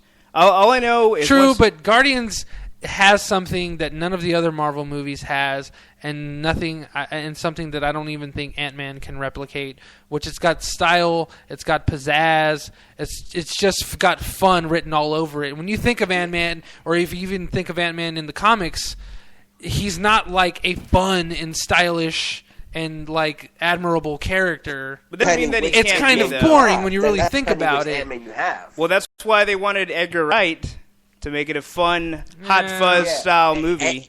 Edgar Wright plus Scott Lang. That's why. It's because if this movie was about Hank Pym, then I would agree with you. But this is Scott Lang. Scott Lang is much more looser, much more of a more fun character than Hank Pym is. True. I just think like Ant-Man, just going by from everything we've gotten, it has all the appeal of the original Spider-Man without the appeal of Spider-Man. Like, it has all those things working for it, but without the hero to really make you care to go buy tickets. Careface Scott Lang. Exactly. That's exactly it. Hey, all I gotta say, who gives a shit about these? That's my whole point. Is like, why should we give a shit about these but boring ass characters? That's exactly how they're fucking boring. That's exactly how people felt about Guardians. No, they didn't. They didn't. They really didn't. Nah. Guardians has that space Here's opera appeal. Okay, go ahead. Here's the thing, though, is that like everything you're saying, you're right now, you're like we're just thinking, with the comic fan base in mind, with the general audience. They don't like obviously like they one way or the other they don't care until they see something, and that's what it was with Guardians. Before they're like, Guardians, what? This is a Marvel property. What the hell is this? Then they saw it, like, okay, that looks awesome. So when Marvel does the same thing for that, and we actually see, okay, this movie actually looks pretty cool. Let's go see it. It's gonna be awesome. Now, I'm not saying that it's gonna make maybe as much as Guardians did, but it's going to be up there. It's going to make good money, great money. All I got to say is once you see those pages flip and you see that Ant-Man helmet and he takes it off and turns around and you see Rick Moranis smiling, honey, I did it again, you're going to know that you got a hit on your hands. Okay, my final words on this. Unless Ant-Man movie has the appeal that Guardians did to parents and kids who were raised in the 80s or raised their kids in the 80s, it's not going to do that well. Because that was also part of the appeal for everyone that went to go see Guardians of the Galaxy. Because it spoke to those crowds like the 28-year-olds and up, or even 27-year-olds and up. People who grew up in the 80s, who were born in the 80s, grew up to most of the 80s, or at least half of the 80s. And parents who grew up in that are taking their kids to go see it or their grandkids to go see it, because it appeals to all the right generations that are growing up within the social media generations right now. So it's like, oh man, it's got music that I grew up with, and a guy who's like 40 or 50 years old whose mom grew up on all the classic songs that were in this movie. Yes, of course they're going to like it because it's got that. Like, this movie was nothing but nostalgia and style and fun, and it had surprisingly deep emotional moments. And, all those things together. Is Ant-Man going to have that? It's possible. I won't rule it out. But I have no reason to get super excited. I was already excited for Guardians. I love Guardians. Yeah, this is the thing that you're forgetting, though. Like, sure, Guardians has that, but not every Marvel movie has that same thing in it. Like, you like Guardians for a different reason. You like Captain America for a different reason why you like Iron Man. Like, each character and each way they do the movie is different. So Ant-Man might have like the 80s nostalgia, but there might be something else about its comedy or whatever that it's bringing to the table. But even in the comics, Ant-Man had nothing spectacular about him.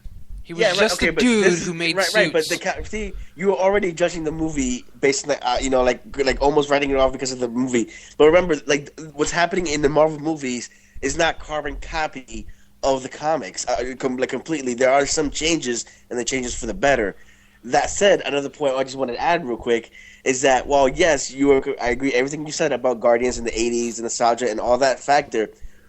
However, with all that said, we didn't see any of that until almost halfway towards the movie coming out. When the first trailer and all that hit, we didn't get any of that. We didn't have any sense of that. The thing we had was the Blue Suede song, and even with just that first trailer, there were so many people hooked. And I've told a story before that after that first trailer came out, within 2 days, my comic shop was completely sold out of Guardian comics, old and new. I have a rebuttal also. It's only one sentence.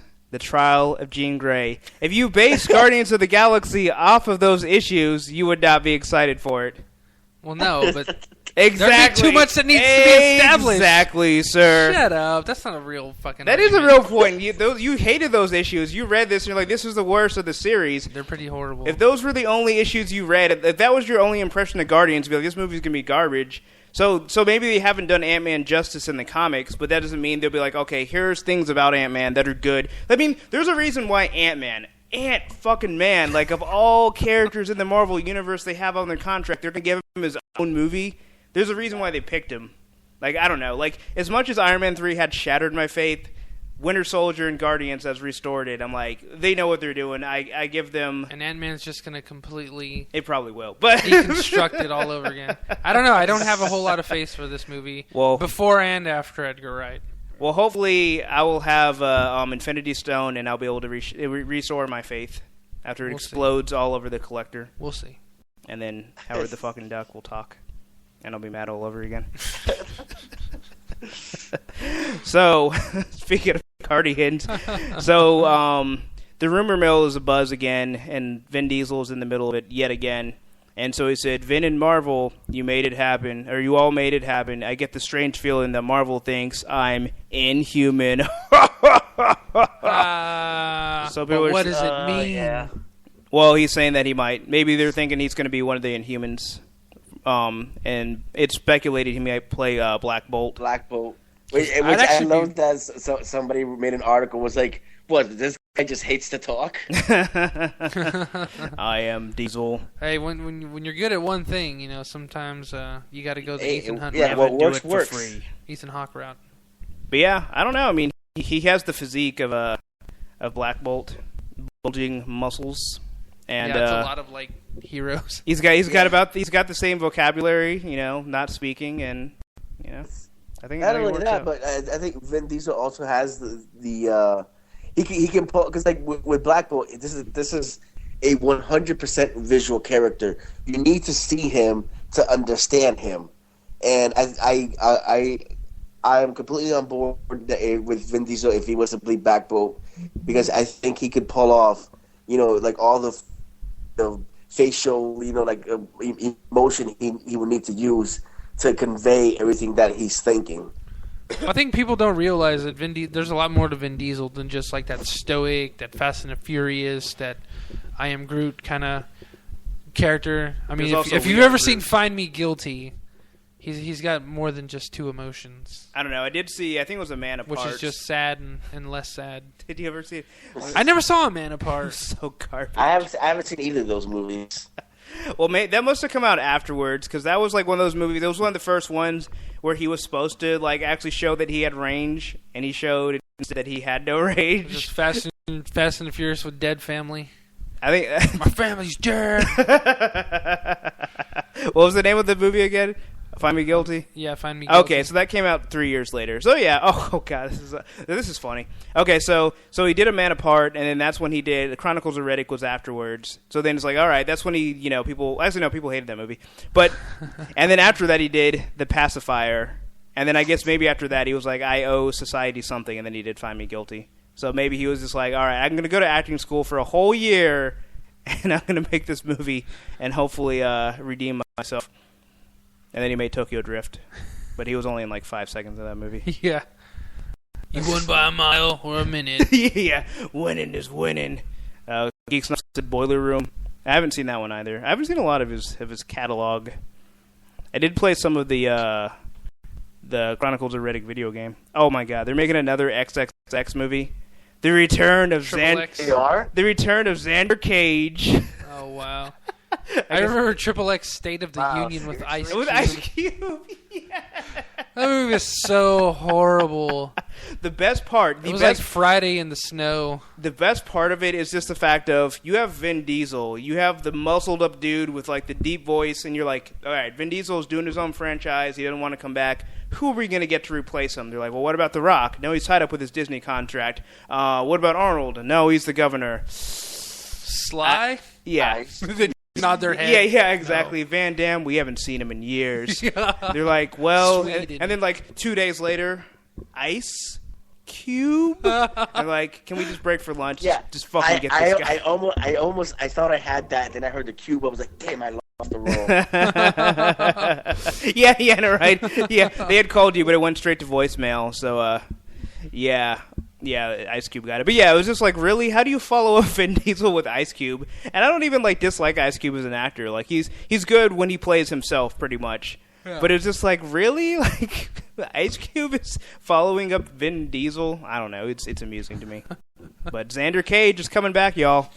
Oh, it's not. It doesn't even have a date yet. It's just announced. So 2016, 2 years in the making. Return of Xander Cage. So okay, oh wow. So that's gonna be a sequel, like literally like 14 years later. The movie that everybody has been clamoring for, Triple X 3. So I'm glad that I could break that Because news. you fans demanded it. Exactly, they did. They were in the rafters tearing them down. Like, where's Xander Cage? Damn it!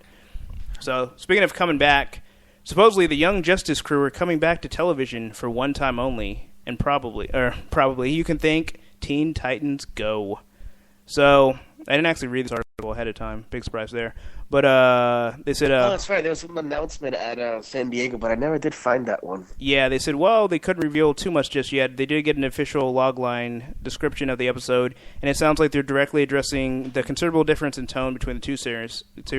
After being scolded by the superhero team from Young Justice for their silliness and hijinks, the Titans decide to get more serious about superheroing. So I guess they're going to make a guest appearance on Teen Titans Go? That's pretty much it, yeah. Yeah. That's it? In super silly fashion. What would you expect? It's a teen. It's them just showing up on Teen Titans Go.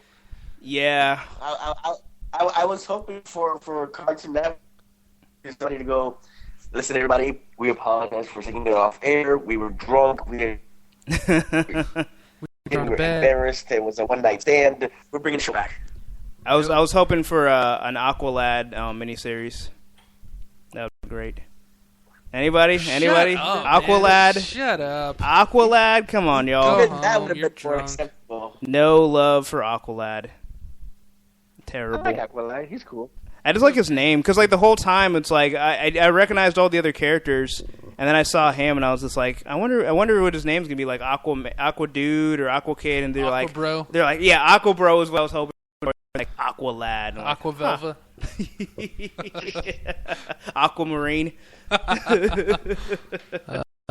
no, Aqualad. I don't know. It just sounds funny to me.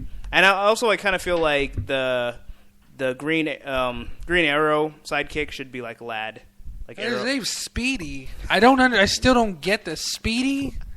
He can speedily. Why would you exit take from the series an of- obvious name away from a Flash counterpart? Yeah, because Kid Flash. No.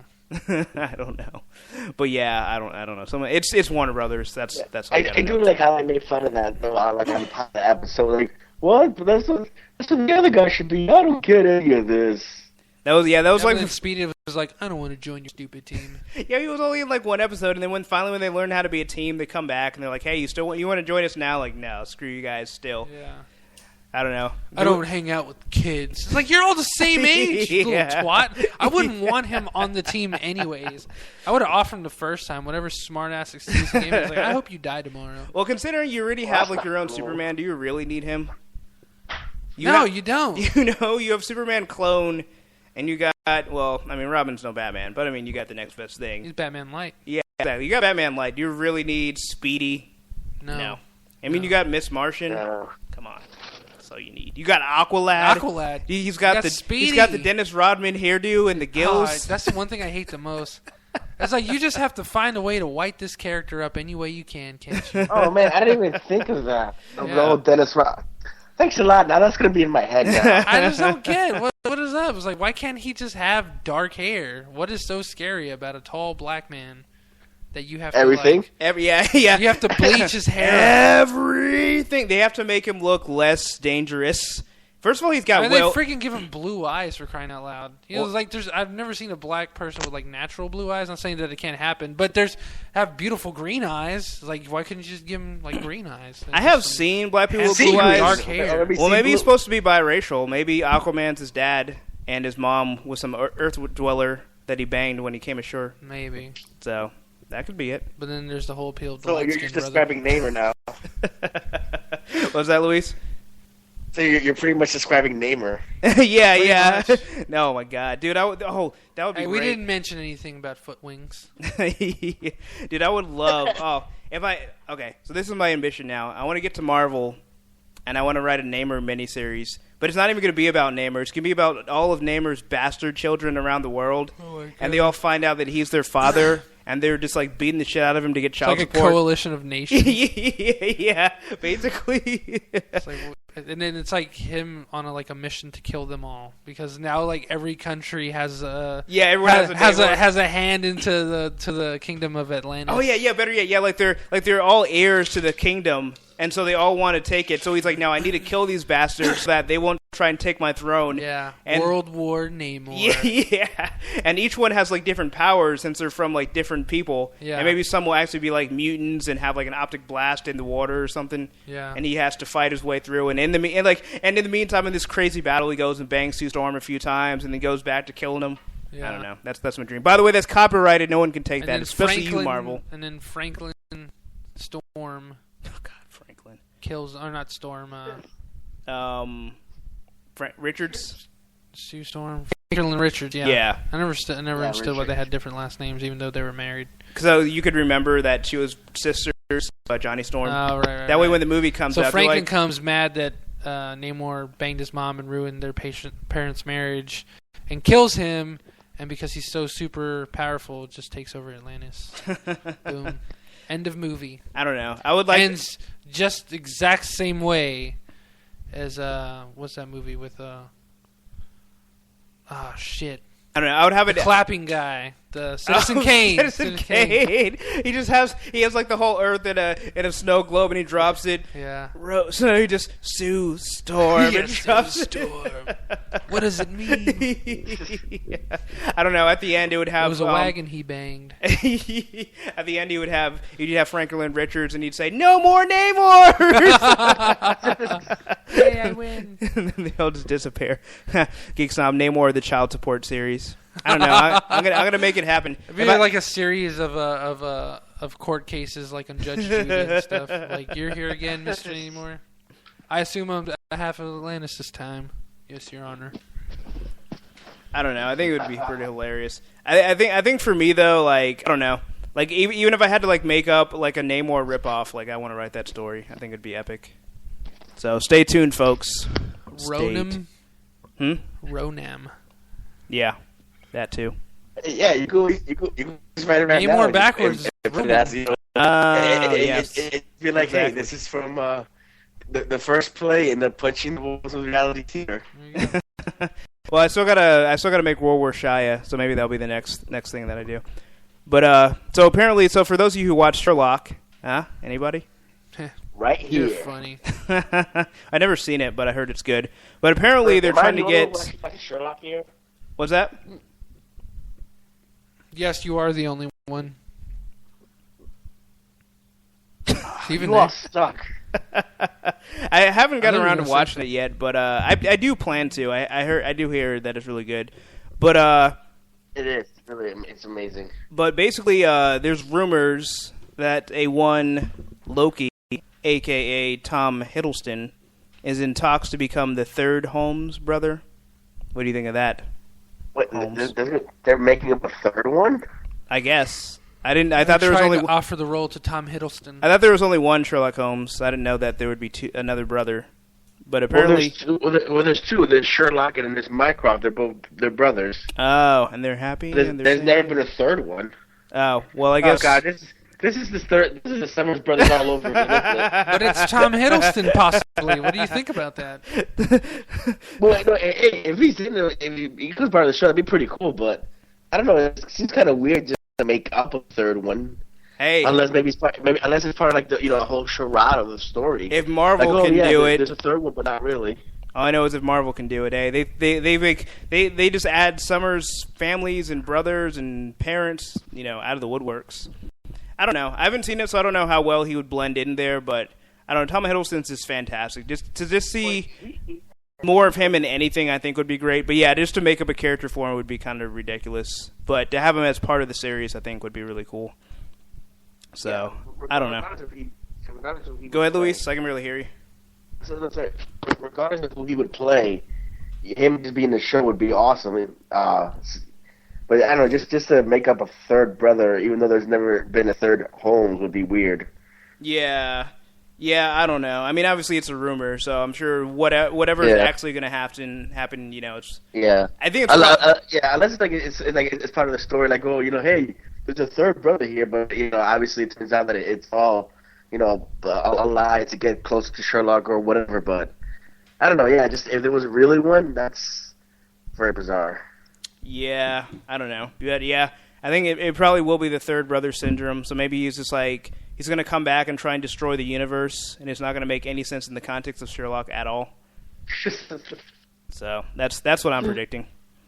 But we will soon. Well, maybe if we ever find out. So in other news, speaking of dead characters, Sean Bean.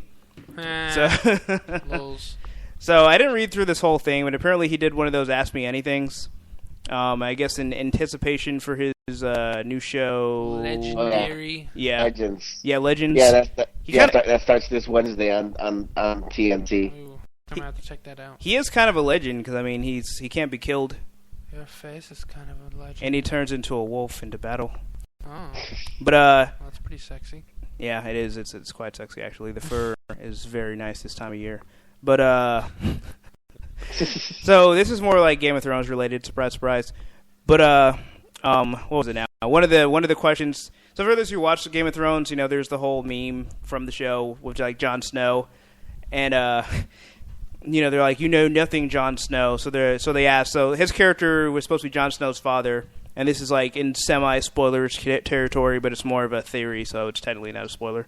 So they asked him, it's like, so why didn't you ever teach anything? Anything to Jon Snow, and he laughs. He says, because he's not mine, that little bastard. So it's like a little nod and a wink to potential who Jon Snow's real father is. So, I don't know. Anything Sean Bean makes me smile. I still haven't... Has Legends started yet, or is it still like... is it coming this fall? Just said it starts this Wednesday. Oh, well, can't wait. Yeah. Do you think he's going to survive the first episode, Luis? Well... Considering the show's actually about him, I'm sure he has to survive. Dude, how incredibly like surprising would it be if they promote it with Sean Bean and then he literally just like dies at the end of the first episode? Like no one would see it. No one would see it coming. It would be amazing and not surprising at the same time. It would be one of those things. I don't know. It would be this huge like plot twist. It would be like no one saw it coming, but everyone saw it coming. It'd be like pretty much. It'd be the Mandarin. You won't see him coming. Anyway, oh yes, so Geek Snob. You do have one person that's also watches Sherlock. Geek Snob watches it and says it's awesome. So there you go. He's backing me up. Told you guys. So do I ever lie here? Do what? So do I ever lie? Am I ever wrong? Well, you did say you like Sucker Punch, so... That is young, sir. We'll just leave it at that. But you were right about X-Men Days of Future Past, so I will negate your Sucker Punch love. And everything else. Also, I don't know if we gave a shout-out to Geek Snob earlier, but shout-out to Geek Snob, and feel free to plug your own podcast in the chat for everyone to listen to. Yeah, we didn't really give a shout-out to anyone because I couldn't see who was in the chat, but then I realized on my phone I can see who was in the chat. So while we're on... so you just got lazy. No, I didn't know I could see it. Sounds like laziness. Sir, I have a podcast to run here, all right? It's like I'm on Mixler through the website now, and I can see everything with no problem. Oh, well. So maybe just Mixler doesn't like you guys. Probably not. Mixler and I have we've had a dark past. So yeah, so shout outs to Blood Ocean, shout outs to Geek Snob, shout out to Carrie Figs, shout out to Casey. And And I think that is all. Besides us, who are also on the podcast. Shout out to us. Yeah, shout outs to Prometheus. What's up? Shout outs to Papa John's for providing me with an excellent pizza, even though I still had to pay for it. Yeah. It's all good, bros. You know, I don't know if there's a P. Terry's where you are, Luis, but I never thought that it was like the actual guy who started it. Like that's his name. Like his name's actually just Peter Terry. Yeah, And He's got two first names. yeah. I've always been told to stay away from people with two first names for a last name. Well, don't stay away from their burgers because they are delicious. They are super basic. They are pretty basic, but they're also damn delicious. Oh, are they? Yeah. No, they are pretty good. I mean, they're not Dan's hamburgers. They're not Dan's Goose hamburgers. served daily. All right. Look, Coming this anybody in coming the during the chat holidays. lives in Austin and has never been to Dan's, slap yourself and then go to Dan's tomorrow. And if you've never been to Austin, but you plan to in the future, Dan's Hamburgers That's is the me. place you need to go to. Well, Dan's Hamburgers. I don't care wherever else they tell you, Dan's Hamburgers. People always sleep on Dan's, and I don't know why, but this place is like an Austin staple for like over 20 years. oh, sounds like Austin. This is the best place to get hamburgers. Hey, isn't everything bigger in Austin? Casey says, so I need to go to Dan's. Yes. Yes. Yeah, we will treat you to Dan's whenever you come to Austin. Yeah. And they will And if not, we'll make Ace and Kelly treat you to Dan's. and then we'll treat you to a leg drop from the top rope. That's how we do. So I don't know if you guys back in this crazy era of comic books we call the 90s. There was a series called Dark Child. Dark Ages. Yeah, the Dark Ages was so appropriately. There's a comic called Dark Child. I don't know if you're familiar with it. I never read it. It was an Image comic, and all I know is it was about some chick that was pretty much naked all the time, and she had wings. And she I've heard of it, but never read it. Yeah, so it's pretty generic. So basically, the artist, who I don't know if he even still draws anymore, but Randy Queen. So there's a Tumblr account, and it's pretty much dedicated to the ridiculous proportions of women in comics. And so apparently, a lot of his stuff got onto their feed because obviously, I mean, you know, he's from the 90% of that 90% of that Tumblr by Rob Liefeld. I wouldn't doubt it. I think his is more like disproportionate people, Yeah, not just like women.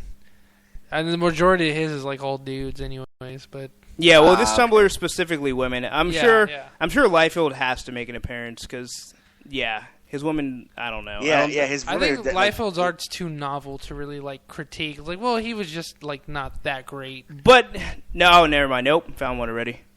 Look at that. I It took you all of, stand- what, 5 seconds? Corrected. Blood Strike issue number 7.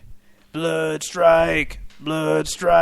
So yeah. So anyway, so this guy's trying to sue him, or they're trying to sue this blog for talking about his art, which is like, okay, you do realize that people are allowed to criticize your art without having to incur legal action. Yeah, but he's literally threatening like DMCA, like the Digital Millennium Copyright Act, Yeah. for them critiquing his work. That's like the same as like when Shawshank came out, and if Siskel and Ebert gave it a bad review, and they were like, "Oh, well, we're gonna shut your shit down, you stupid shit-faced shit, because you gave us a bad review." It's like, really? I think if Is that anything, what's hot in the streets? yeah, I think if anything, that just shows that their reviews are garbage. If they gave Shawshank a bad review, Yeah. Well, they did, and I'm just like, Oh, for an okay, example, okay. like the first movie that popped in my head. I was about to say because R.I.P. Are they both dead now? Yeah. Well, Well, Siskel died like years ago. yeah. After that thong song, he was never the same. No. Wait, he died? It shortened your lifespan. Yeah, Gene Siskel. That was the Yeah. whole reason why the well, it's not the reason why the show ended, because obviously it kept going, but then Ebert slowly like kind of crept away from the show, and then he got cancer, throat Yeah. cancer. Oh, that's right. Now I remember. Yeah, because it was Siskel at the movies with that Ropert guy who was such garbage. I don't know why they. He was. I remember that. He Yeah. was. And then they changed it to Ebert and Ropert, and then it became like Ropert and whomever else like would show up, and then they just canceled it because no one else had like the style and grace that Siskel and Ebert had, or even like the warring interactions that they had. Even though they always kept it civil, it was always like really engaging arguments. Yeah. And like you never got that from anybody else. I know Kevin Smith was on there a couple of times. If you ever get a chance to watch those on YouTube, they're pretty hilarious because it almost seems like because Kevin Smith has this knack for being like ultra sincere and almost to like it's kind of sickeningly sweet, but at the same time it feels like it's borderline like sarcasm, like really dry sarcasm hidden as kind of this like general like sweet gesture. So he'd be like, no, I really do think this garbage movie is great. I mean, just and like he's like really sincere with the way he's reviewing it. It was just like, I don't know if anybody would review like, I don't know, The Pest with that you know, with that much love. I don't know, it's just funny stuff. Like if you ever get a chance to YouTube it they're pretty good because Roper is just like shitting his pants and like pulling hair out of his head because he's just like, are you serious? Like he just can't hang with Kevin Smith, and Kevin Smith is just like, I don't know, I can't really describe it well. It's been a while since I've seen it myself, but I just know Roper, like he's driving Roper mad and up the wall just for talking. Nice. Yeah, so it's pretty funny.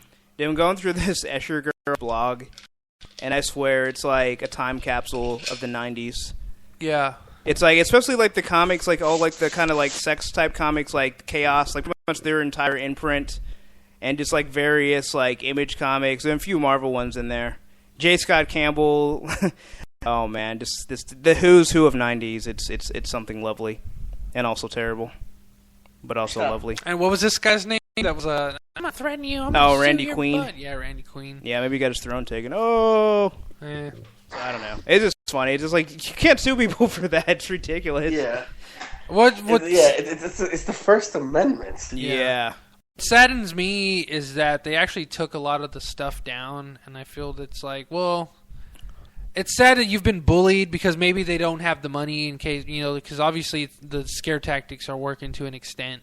But at the same time, it's like if you know anything like about legal matters, he has no leg to stand on. Oh yeah, not at all. He can't draw them very well. Yeah, I was about to say now they're doing his characters. So they could keep it up, and the way that he's going about it. Well, I'm going to get my lawyers involved, and I was like, well, you know what? Why don't you have your lawyers send a little memorandum over or something? You know, because he's just pretty much just sending over hate mail, as far as I'm concerned. Yeah, I'd probably call Saul Goodman.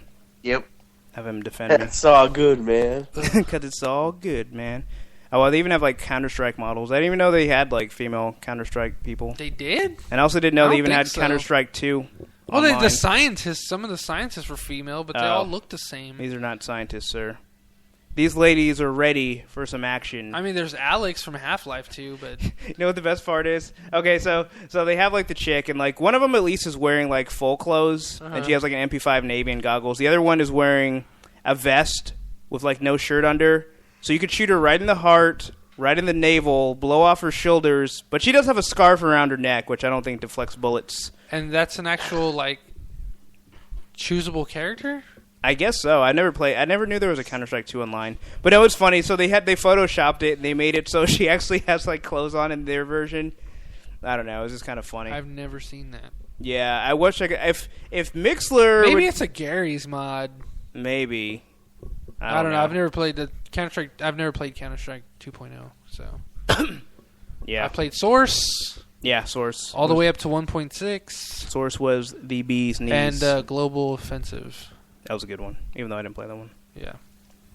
Anyway. Incredible music. So for the that's a perfect segue. Speaking of music, Weird Al Yankovic, the parody king. I'm sorry. The copyright king. Did Jake just at Weird Al Yankovic? You know what? Go ahead and finish. Do I have to go down there and like teach you a lesson? You do. I think you do, Luis. Just finish the article. So first of all, he is just now his number one Billboard album, Mandatory Fun. Just think number one on the Billboards, folks. This guy's been doing this for like 30 years. Since the 80s, and I think that's 30 years. I can't do math. But there's a petition for him to be at the halftime, to do the halftime show at the Super Bowl. And I, for one, want to see that happen. I think You'll be excellent, Weird Al. You've earned it after all of your years of making fantastic songs, despite the fact that Jay cannot appreciate them. Mm-hmm. And just a great artist. Great artist. Anyway, what do you have to say about Mr. Yankovic? I don't think he's that good. I don't think he's funny. I know I have questionable taste in music myself. Mm-hmm. We all do. You, mainly. No. May I present to the court Exhibit A, Asian raps? Those were classics, against sir. defendant Those Prometheus were classics. I'll bring some for the next podcast. I will let my jury of my peers be my jury of peers. I don't know. When we were kids, yeah, he was hilarious. He was funny.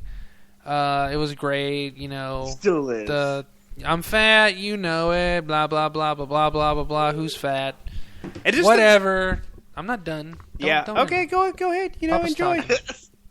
I come from a military background, sir. We come from a specialized place where we don't interrupt other people talking. First of all, no, you don't. Second of all, no, we don't. Second of all, no, we don't. No, we don't. No, I just thought I was wondering if you got the reference. No. Oh. Oh, no. Oh, freaking, yeah, that jacket. Yeah. Okay. You would have said, I got 30 years in the military. Now that we're on the same page, yeah. And I am very fair, but I will not be fair right now. Yeah, we got bitched out by some guy at work once, and I wasn't really interrupting, and I was just kind of rebutted, whatever. Rebuts. Anyway, yeah, I was rebutting, and he interrupted me. He was like, "First off, I come from a military background. We don't interrupt people in the middle of sentences. Second off, I wasn't done talking." Well, I guess that would be why you felt like you were interrupted. Should have interrupted him with a bayonet to the spleen. But anyways, I was pretty big on Coolio. Yeah. Back in the day. Uh-huh. And he ripped him off. Coolio said, "No, you cannot use my song for parody purposes, sir, and make millions off of it." You're wrong. How am I wrong? Because he was lied to about that. He didn't know that Coolio had said no. Of course he would that say was that. That was his representatives. No, because this whole thing... Okay, well, and then the half-empty... Oh, sorry. Still making money off okay, of look, but look, the first thing is, first of all, he doesn't have to ask for permission. Because he's protected under whatever that law is. His whole thing is that... But if he had to go out of his way and ask because he was feeling courteous, and then he heard no... and then went with it anyways. No, he heard no after he had released it. He didn't know that Coolio had said no because if somebody doesn't want to, he doesn't release it. He was told about that afterwards. Mm-hmm. Look. First of all, keep him from making a Redux version that had the song taken off. First of all, sir. Yeah. I didn't think so. Okay, well, where's Mr. Coolio's career now? Is he making number 1 hits on the billboards? No, is he making any hits on enjoying the fruits of his labors and going bald. I can relate. The last time I heard Coolio do anything, he was on the Dexter's Lab soundtrack with Will I Am. All right? Man. This guy needs all the parody. To be fair, Wordsworth was also on there. Yes, he was. Back to the lab again. Yes. I remember that shit. I don't know. But either way, I don't know. But but that's the thing is, though, I actually became a Weird Al fan the same time I became a Coolio fan. Mm-hmm. And his song, if anything, maybe like the Coolio version that much more. So your point is moot. And Weird Al is fantastic. Also, I don't know if you guys ever... it wasn't Coolio's riff anyways. Yeah, Coolio ripped it off anyway. So there you go. Oh, yeah. If you could see Agamemnon's face now. Oh, what now, Jay? You're eating crow, and I ain't talking the Night's Watch. Or Sam Crow. Whatever. Or Controller Operator. I really, honestly, he might be talented on like a very limited basic basis. I don't think he's very good. Well, sir, that's only because your taste in music is just silly. It's people decent. Laugh at his hair, and that's it. Not even because he has songs that don't even have videos, and they're still great. No. Have you ever listened to any of his songs from his new album or anything beyond? The last one I had heard was the Chameleonaire ripoff one, and that one was horrible. Okay, I haven't heard that one. Trying to be white and nerdy. Oh, that White, one. nerdy. Listen, what are you, yo, get out of here. Get out. That is certified doo-doo, sir. Hey, in the words of Full Platinum House, doo-doo. you need to cut it It out. Oh, God. or in other full Stop. Capital quote, AH. rude. How rude. How rude. Oh, yeah, that brings me back. Rude, Jay. How rude. White and nerdy is awesome. I love that. They see me rolling. Hey, I don't know. I mean, it's okay. I understand. Sometimes you got to drink that haterade down. Sometimes that's what quenches your He thirst. references X-Men in the song. So, Oh, I mean, I guess that's it. That's a plus right there. Oh, I guess you're not impressed because we didn't reference Avengers. I understand. You know what? If he referenced Gundam, I might come around. I might come around to Ben. I'm sure in one of his many. I'm sure he never has. We'll find out. I don't know. Never. Maybe he has. Never. Maybe he's a huge Gundam fan. You don't know it. But okay. So this is He's one thing I not. want to bring He's up. I too don't. busy listening to dumb, shallow music to make more dumb, shallow, paradoxical music, No. parody music. Yes. Anyway, did you ever watch? Think of songs first. Did you ever I have a watch? feling like when Luis comes to visit, I'm gonna be like murdered in his sleep. I'll get the shovel. But did you ever watch like the VH1 like behind the music? Yeah. And like everyone has like these tragic stories, and they're like all drug addicted and abused and stuff. And I remember I watched the Weird Al one, and I was like, oh man, they're gonna reveal the dark past of Weird Al and like all the crazy stuff he went through and the stuff you never think about. It was the most fucking boring behind the music Yeah. ever. Like his whole thing was just like, I want to grew go. up in the most white bread neighborhood in the country. Well, it wasn't even that. It was just like he had an ambition to do music and do comedy. And he did fulfill that ambition to do Yeah. music and comedy, and now he's successful. That's pretty much the summary he of was that entire Jewish, and his episode. mom wanted him to be a rabbi. But it was like there was like not a single thing where it was like, I mean, even like an average person where it's like they had to struggle. He was just like, yeah, I'm gonna do this. Yeah, I did it. He just had to be frugal and wear Hawaiian shirts for a good part of his life. That was a fashion choice, sir. That part was easy. Yeah. He never used conditioner. That's why his hair is so fluffy. Geek Snob says he bats 500 with his songs. Sir, no. You know, well, if you understand baseball, that's actually pretty good. Yeah, in baseball it's good.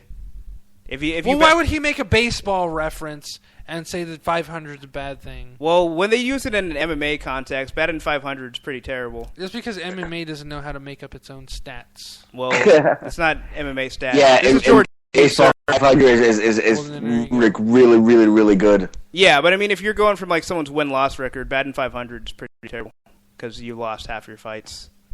Well, yeah, but But if you put it swing like times at the plate is much different. Like that's why that's a problem. Like you can't but you can't put really, that kind of average. But you can't put that average to anything else. So you could say the same thing. So if well, only, that's why it's specific to baseball, though. That's the thing. But he used it in a song context. Weird Al bats 500, meaning half of his songs are good, half are bad.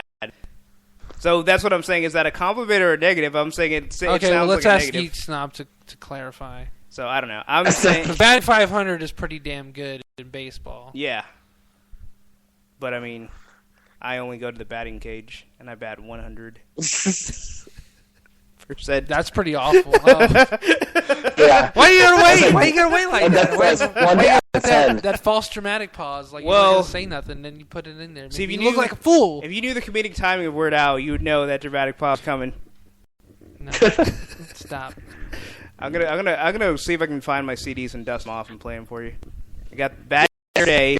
I have the Food album, and that was about it. I never got Ring with Scissors, but it says it ain't bad for a parody singer. Well, there you go. It ain't bad. And you know what I'm gonna That's say? true. For a parody singer, yeah, I say 500 is good, really good. Well, especially if you think about it, like the music he has to go off of now is pretty terrible. So I mean, he's doing what he can. I mean, it's not like the '80s where you had classics and stuff to make Oh, fun yeah. of. It's like, nope, you got garbage. You got to polish that turd and try and make it decent. So, I like his from the new album. I really like Word Crimes the best. oh yeah, Word Crimes is actually really good. It's an or is it an A? Huh. Anyway. Huh. Anyway. Huh. So the official name of the upcoming Terminator film which was previously known as Genesis, is now going to be known as Genesis, but Genisys. Huh? Genesis. Huh? Genesis? Huh? Genesis? Yeah, I don't know what the hell they're going for there. That's so stupid. It's like, first of all, it's hard to spell. I mean, come on. I mean, we're not exactly leading the world in education here. Second, it's far from it. It's just like, you already had Genesis. Like, did that not work? Like, what was the need to change it to begin with? But I really do hope the movie's good, because Emilia Clarke, a.k.a. Daenerys, a.k.a. the Mother of Dragons, a.k.a. the Unburnt, a.k.a. the rightful ruler of Westeros, is going to be in it. So I hope her film is a lot better than Kit Harington's film, because Pompey was garbage. Yeah, her and Matt Smith, the actor who was the 11th Doctor. Oh, he's going to be in it too? Yes. I guess there will be a doctor in the house. And he makes house calls. Ho, ho, ho, ho, ho, ho, ho. So we only have a full year to look forward to. So July 1st, 2015, I'll be back. That's what they wrote in there. So I had to say it in the voice. Back. So yeah, I don't know. It's so weird. Like, we talked about this on a previous podcast. Like, you know, they had the perfect opportunity to have Arnold in the movie and have it make sense what he'd be old. Yeah, we did. Yeah, and they're like, his skin ages. It's just like, I want this movie to be good, but I know there's no way it can be. Like, I think could have seen that face. I think like Terminator Salvation was bad enough, but that was only because it was more mediocre. It wasn't like, oh, this is terrible. This is going to be that film. This is gonna make Terminator 3 look like House Party 3. This is going to make Alien 3 look like Alien 4 Resurrection. This is going to make Wayne Brady look like Martin Luther King. So I look like... what was it? I make Malcolm X look like Brian Double A, motherfucker. I'm Wayne Brady, bitch. When's Wayne Brady going to be in movies again? I want to see Training Day 2 with Wayne Brady and McLovin. When was he ever in movies? In my heart. Oh. I mean, he was on Whose Line Is It Anyway? And, like, he's doing The Price is Right. What's the other TV show? Yeah, some weird. He was in 3 Rock. That was one episode in, like, its second season, guy. Get with the time, sir. Well, I guess what I meant was, when is he going to make his debut in movies? Well, right now he's doing that. Oh, Let's Make a Deal. I think that's what it is. Oh, I see. The TV show. So he's squandering all that talent. Terrible. Yeah. Terrible. I'm saddened. So we have one last topic here, and I just kind of pulled it out because I don't know, whatever. Anyway, so it's a survival moped. It's perfect for all your zombie, robot, climate change, and apocalypse needs. So basically, someone decided like, well, people love well they called it a moped, but it's pretty much like a motorbike. Mm-hmm. And they're like, well, people love motorbikes, and we can bank off of this survivalist zombie apocalypse paranoia, and we'll put a crossbow on the bike and give it a whole bunch of other crazy stuff. So pretty much, so the moped survival bike, Black Ops edition. So I guess it comes with a free copy of Call of Duty. It comes with a Barnett Recruit compound crossbow, 1 gallon gas pack, a tactical survival shovel. It's tactical. It probably has like a laser sight on it. This is where you plant. It comes with a Hawk Tomahawk and a Hawk Harpoon, so it's got wings, a fixed saw blade, a Blackburn X6 light system, Black Diamond carbines. Oh, okay. It's a rope. It's a Black Diamond rope. They couldn't just say rope. It's a freaking climbing rope. Oh, and a mini LED flashlight, a Biologic bike mount. Oh, this is the best part. So it's got a bike mount for an iPhone 4/GPS. So we're assuming you're going to need this in the apocalypse. Your That's phone, like incredibly outdated. Well, first of all, yeah, it's not a 5. It's not a 5S, bro. Well, not only that, but the different amount. It's like you're assuming everyone has a fucking iPhone 4. Well, it does say /GPS. Well, like the majority of people, it's probably like a USB thing. But either way, it's like, isn't your phone going to die? Like, it's not going to last long enough to really matter, I would imagine. In a zombie apocalypse, like, what's going to power to turn your phone on? Well, you do have a multifunctional knife/light. Yeah. It's going to be like a Bumblebee powered by Hope. Oh, wait. It has a Tool Logic credit card companion multi-tool. What places... If there's a zombie apocalypse, what place is going to have... This is Visa? Wow. There's a CR KT, a Guppy multi-tool. Mm-hmm. So that's good for finding Nemo. What is? I have no idea what the fuck that is. And of course, If only they would have explained it. there's a tactical-warrior neck knife. So that's when you get. What's a neck knife? That's when your iPhone dies and your compound bow is out of arrows and the zombies are coming. You just slit your own throat. You're just like, goodbye, cruel world. Yeah. Okay, apparently a Guppy multi-tool is a fancy way of saying pocket knife. Just a really weird-looking one. I can't even... So a Swiss Army knife. Yeah, it's like if a Swiss Army knife, like if like a hardware store exploded into a Swiss Army knife, that's what this would be.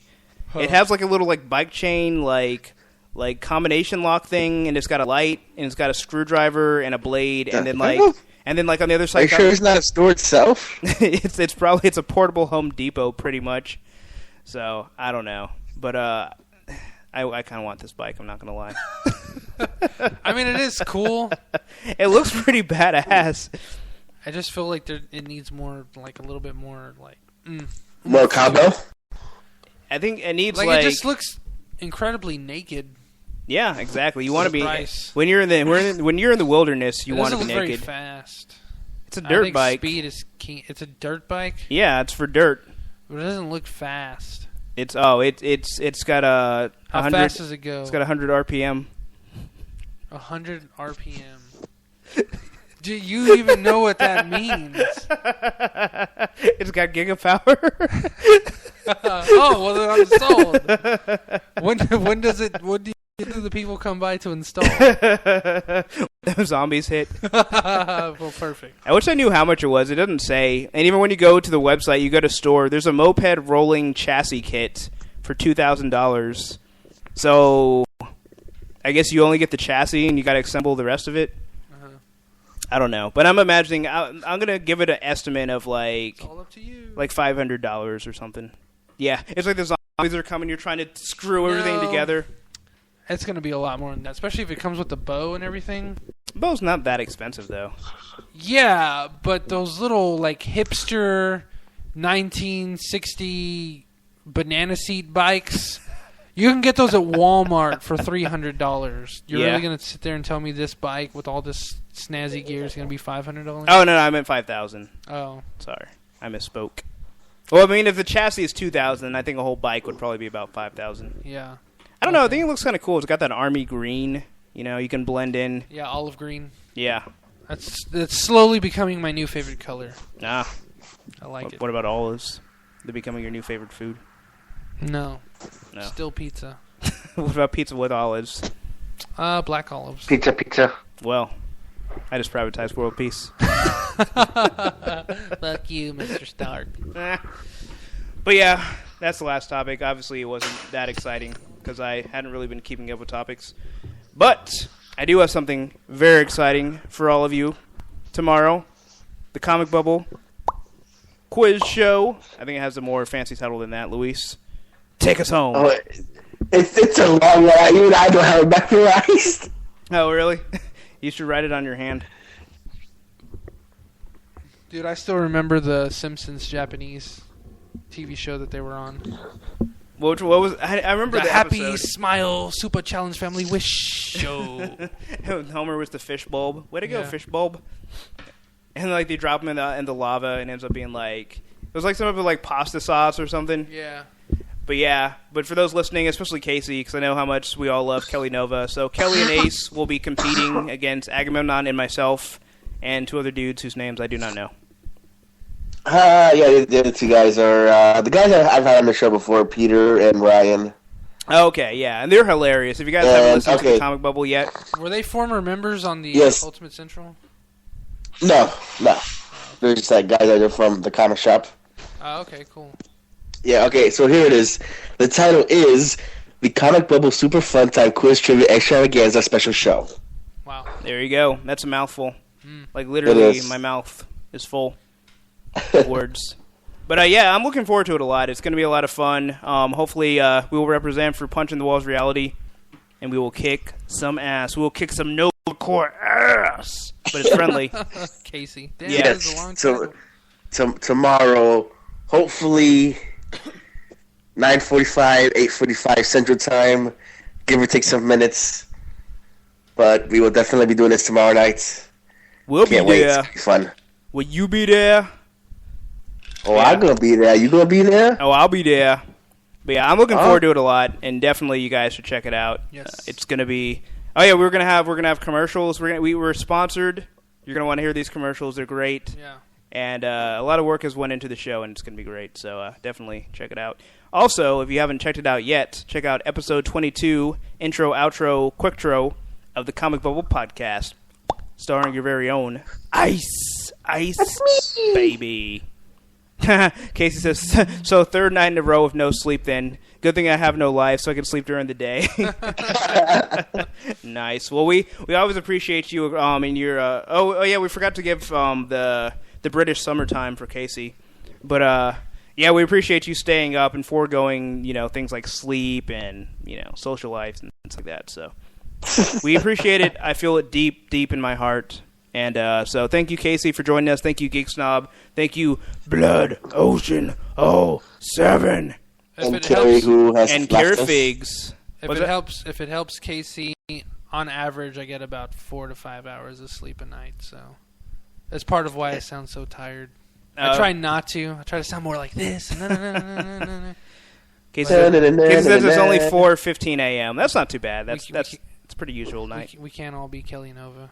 Nope, we can't be just a ball of energy. Yeah. But speaking of that, you guys should check out her closet cosplay for the week. Yeah. As she it's no did. Peggy Hill, but It is April O'Neil, the It'll real do. April O'Neil, not the Yeah. garbage Megan Fox.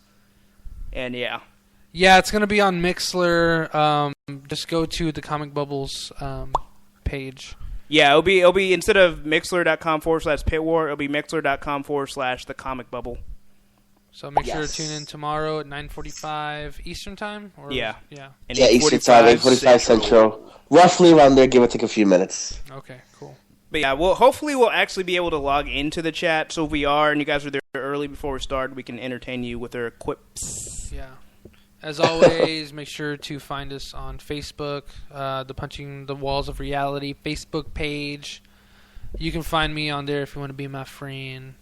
But I go by the name of Amaro J. Amaro J. Because I'm a huge Gundam fan. Casey says you guys should have witnessed her reaction when she first met me at VidCon. She ran screaming at me with excitement, referring to Kelly. I wish I could have seen that. That probably would have been amazing. I'm sure it looked like someone about to murder you. Well, I think that was VidCon With To excitement. your altogether. surprise, you ended up being alive. You're like, Yeah. oh, that's awesome. It's like you I think you like too. someone's plunged a blade into you, and really they're hugging you. Like, oh, this is actually quite pleasant. I love you so much, I need to keep you forever. Yeah, right. One of us. You can also follow us on Twitter at PTWOR. You can follow me on there as well at THEJAGA, whatever. And you can follow Prometheus there. Hold on, I can't at, type all that. Prometheus Pit War. PTWOR. Yeah, I'm on there. I'll tweet every now and then. I'm trying to tweet more, Yeah. but I don't. So, No. but what I'm gonna try to do, or I will do in the near future, is I'm gonna go ahead. Oh wait, never mind. Is this what you already said? Is it gonna be on Mixler? Yeah, the quiz show is the quiz show gonna be on Mixler. Yeah, it's gonna be on the Comic Bubble Mixler. Yeah, just follow me. Yeah, just follow. Right on here. Just click on me, click on follow. Yeah, click on the Comic Bubble, and you'll get Luis.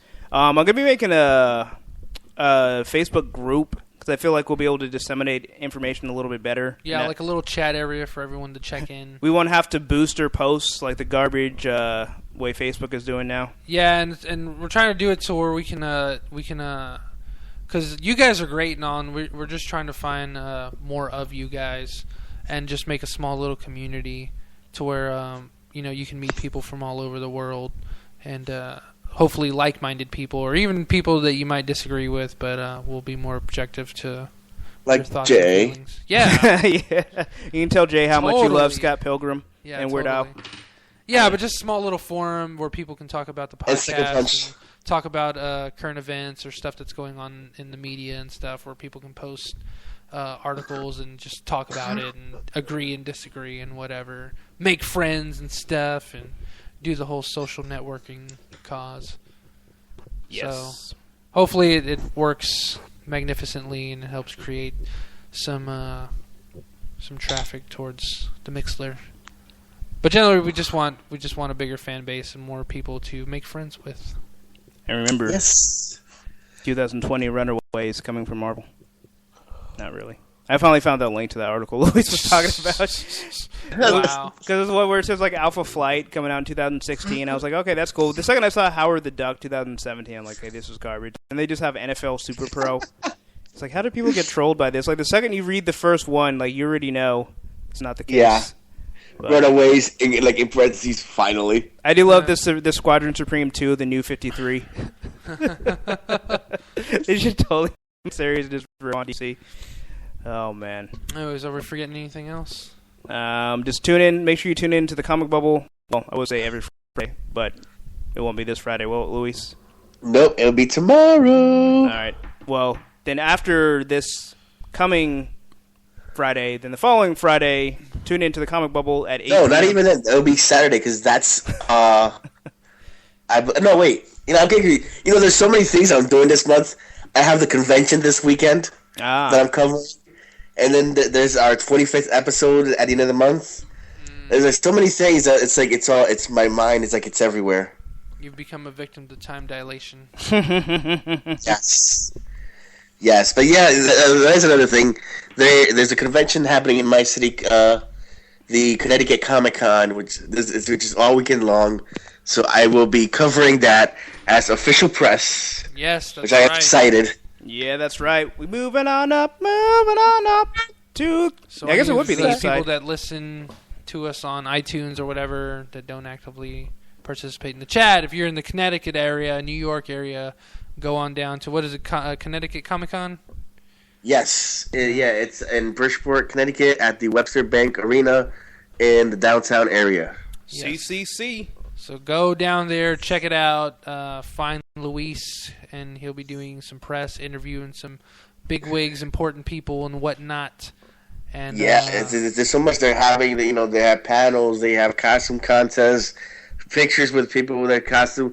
They're even having a blood drive donation Saturday, which I have scheduled myself to donate blood because that's how much of an awesome person I am. Of course. Friday night, one of my neighborhoods is doing a crawl from store to store. So if you have a wristband that they're selling, you'll get a lot of special off from some restaurants, bars. My comic shop is doing 20% off everything in the store.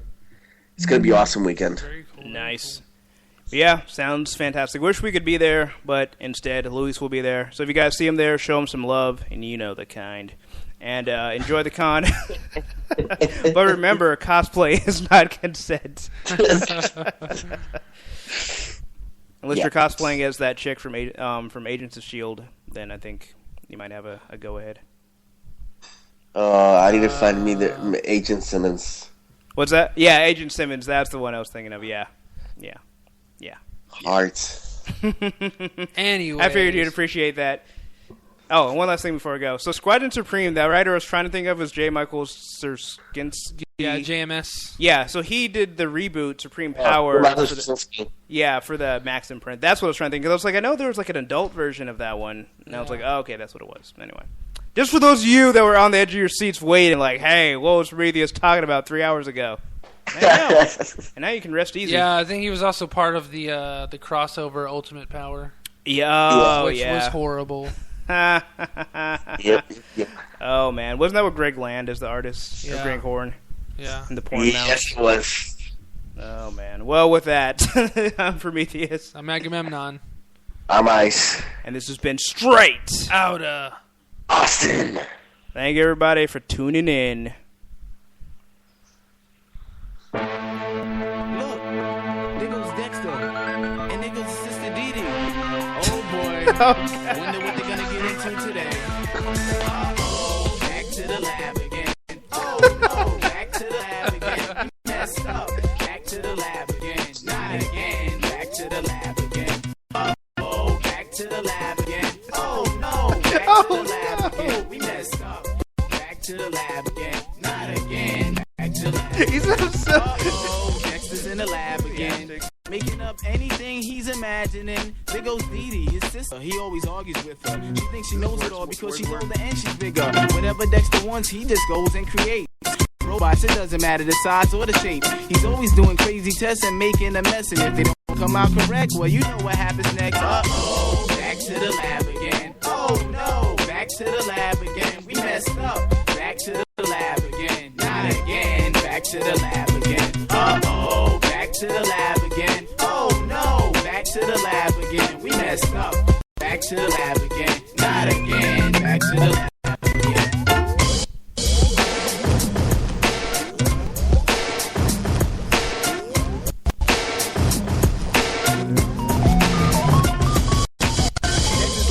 He can always count on it to get him into trouble or to get him out of it. Sometimes if he needs Dee Dee, then he'll use her. But Dexter's only true best friend is his computer. Uh-oh, back to the lab again. Oh no, back to the lab again. We messed up.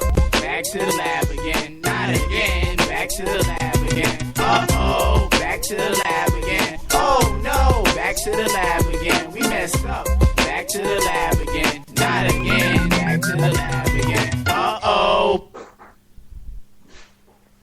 Bye, everybody. You should play the Coolio one. The Coolio Dexter, what's his name?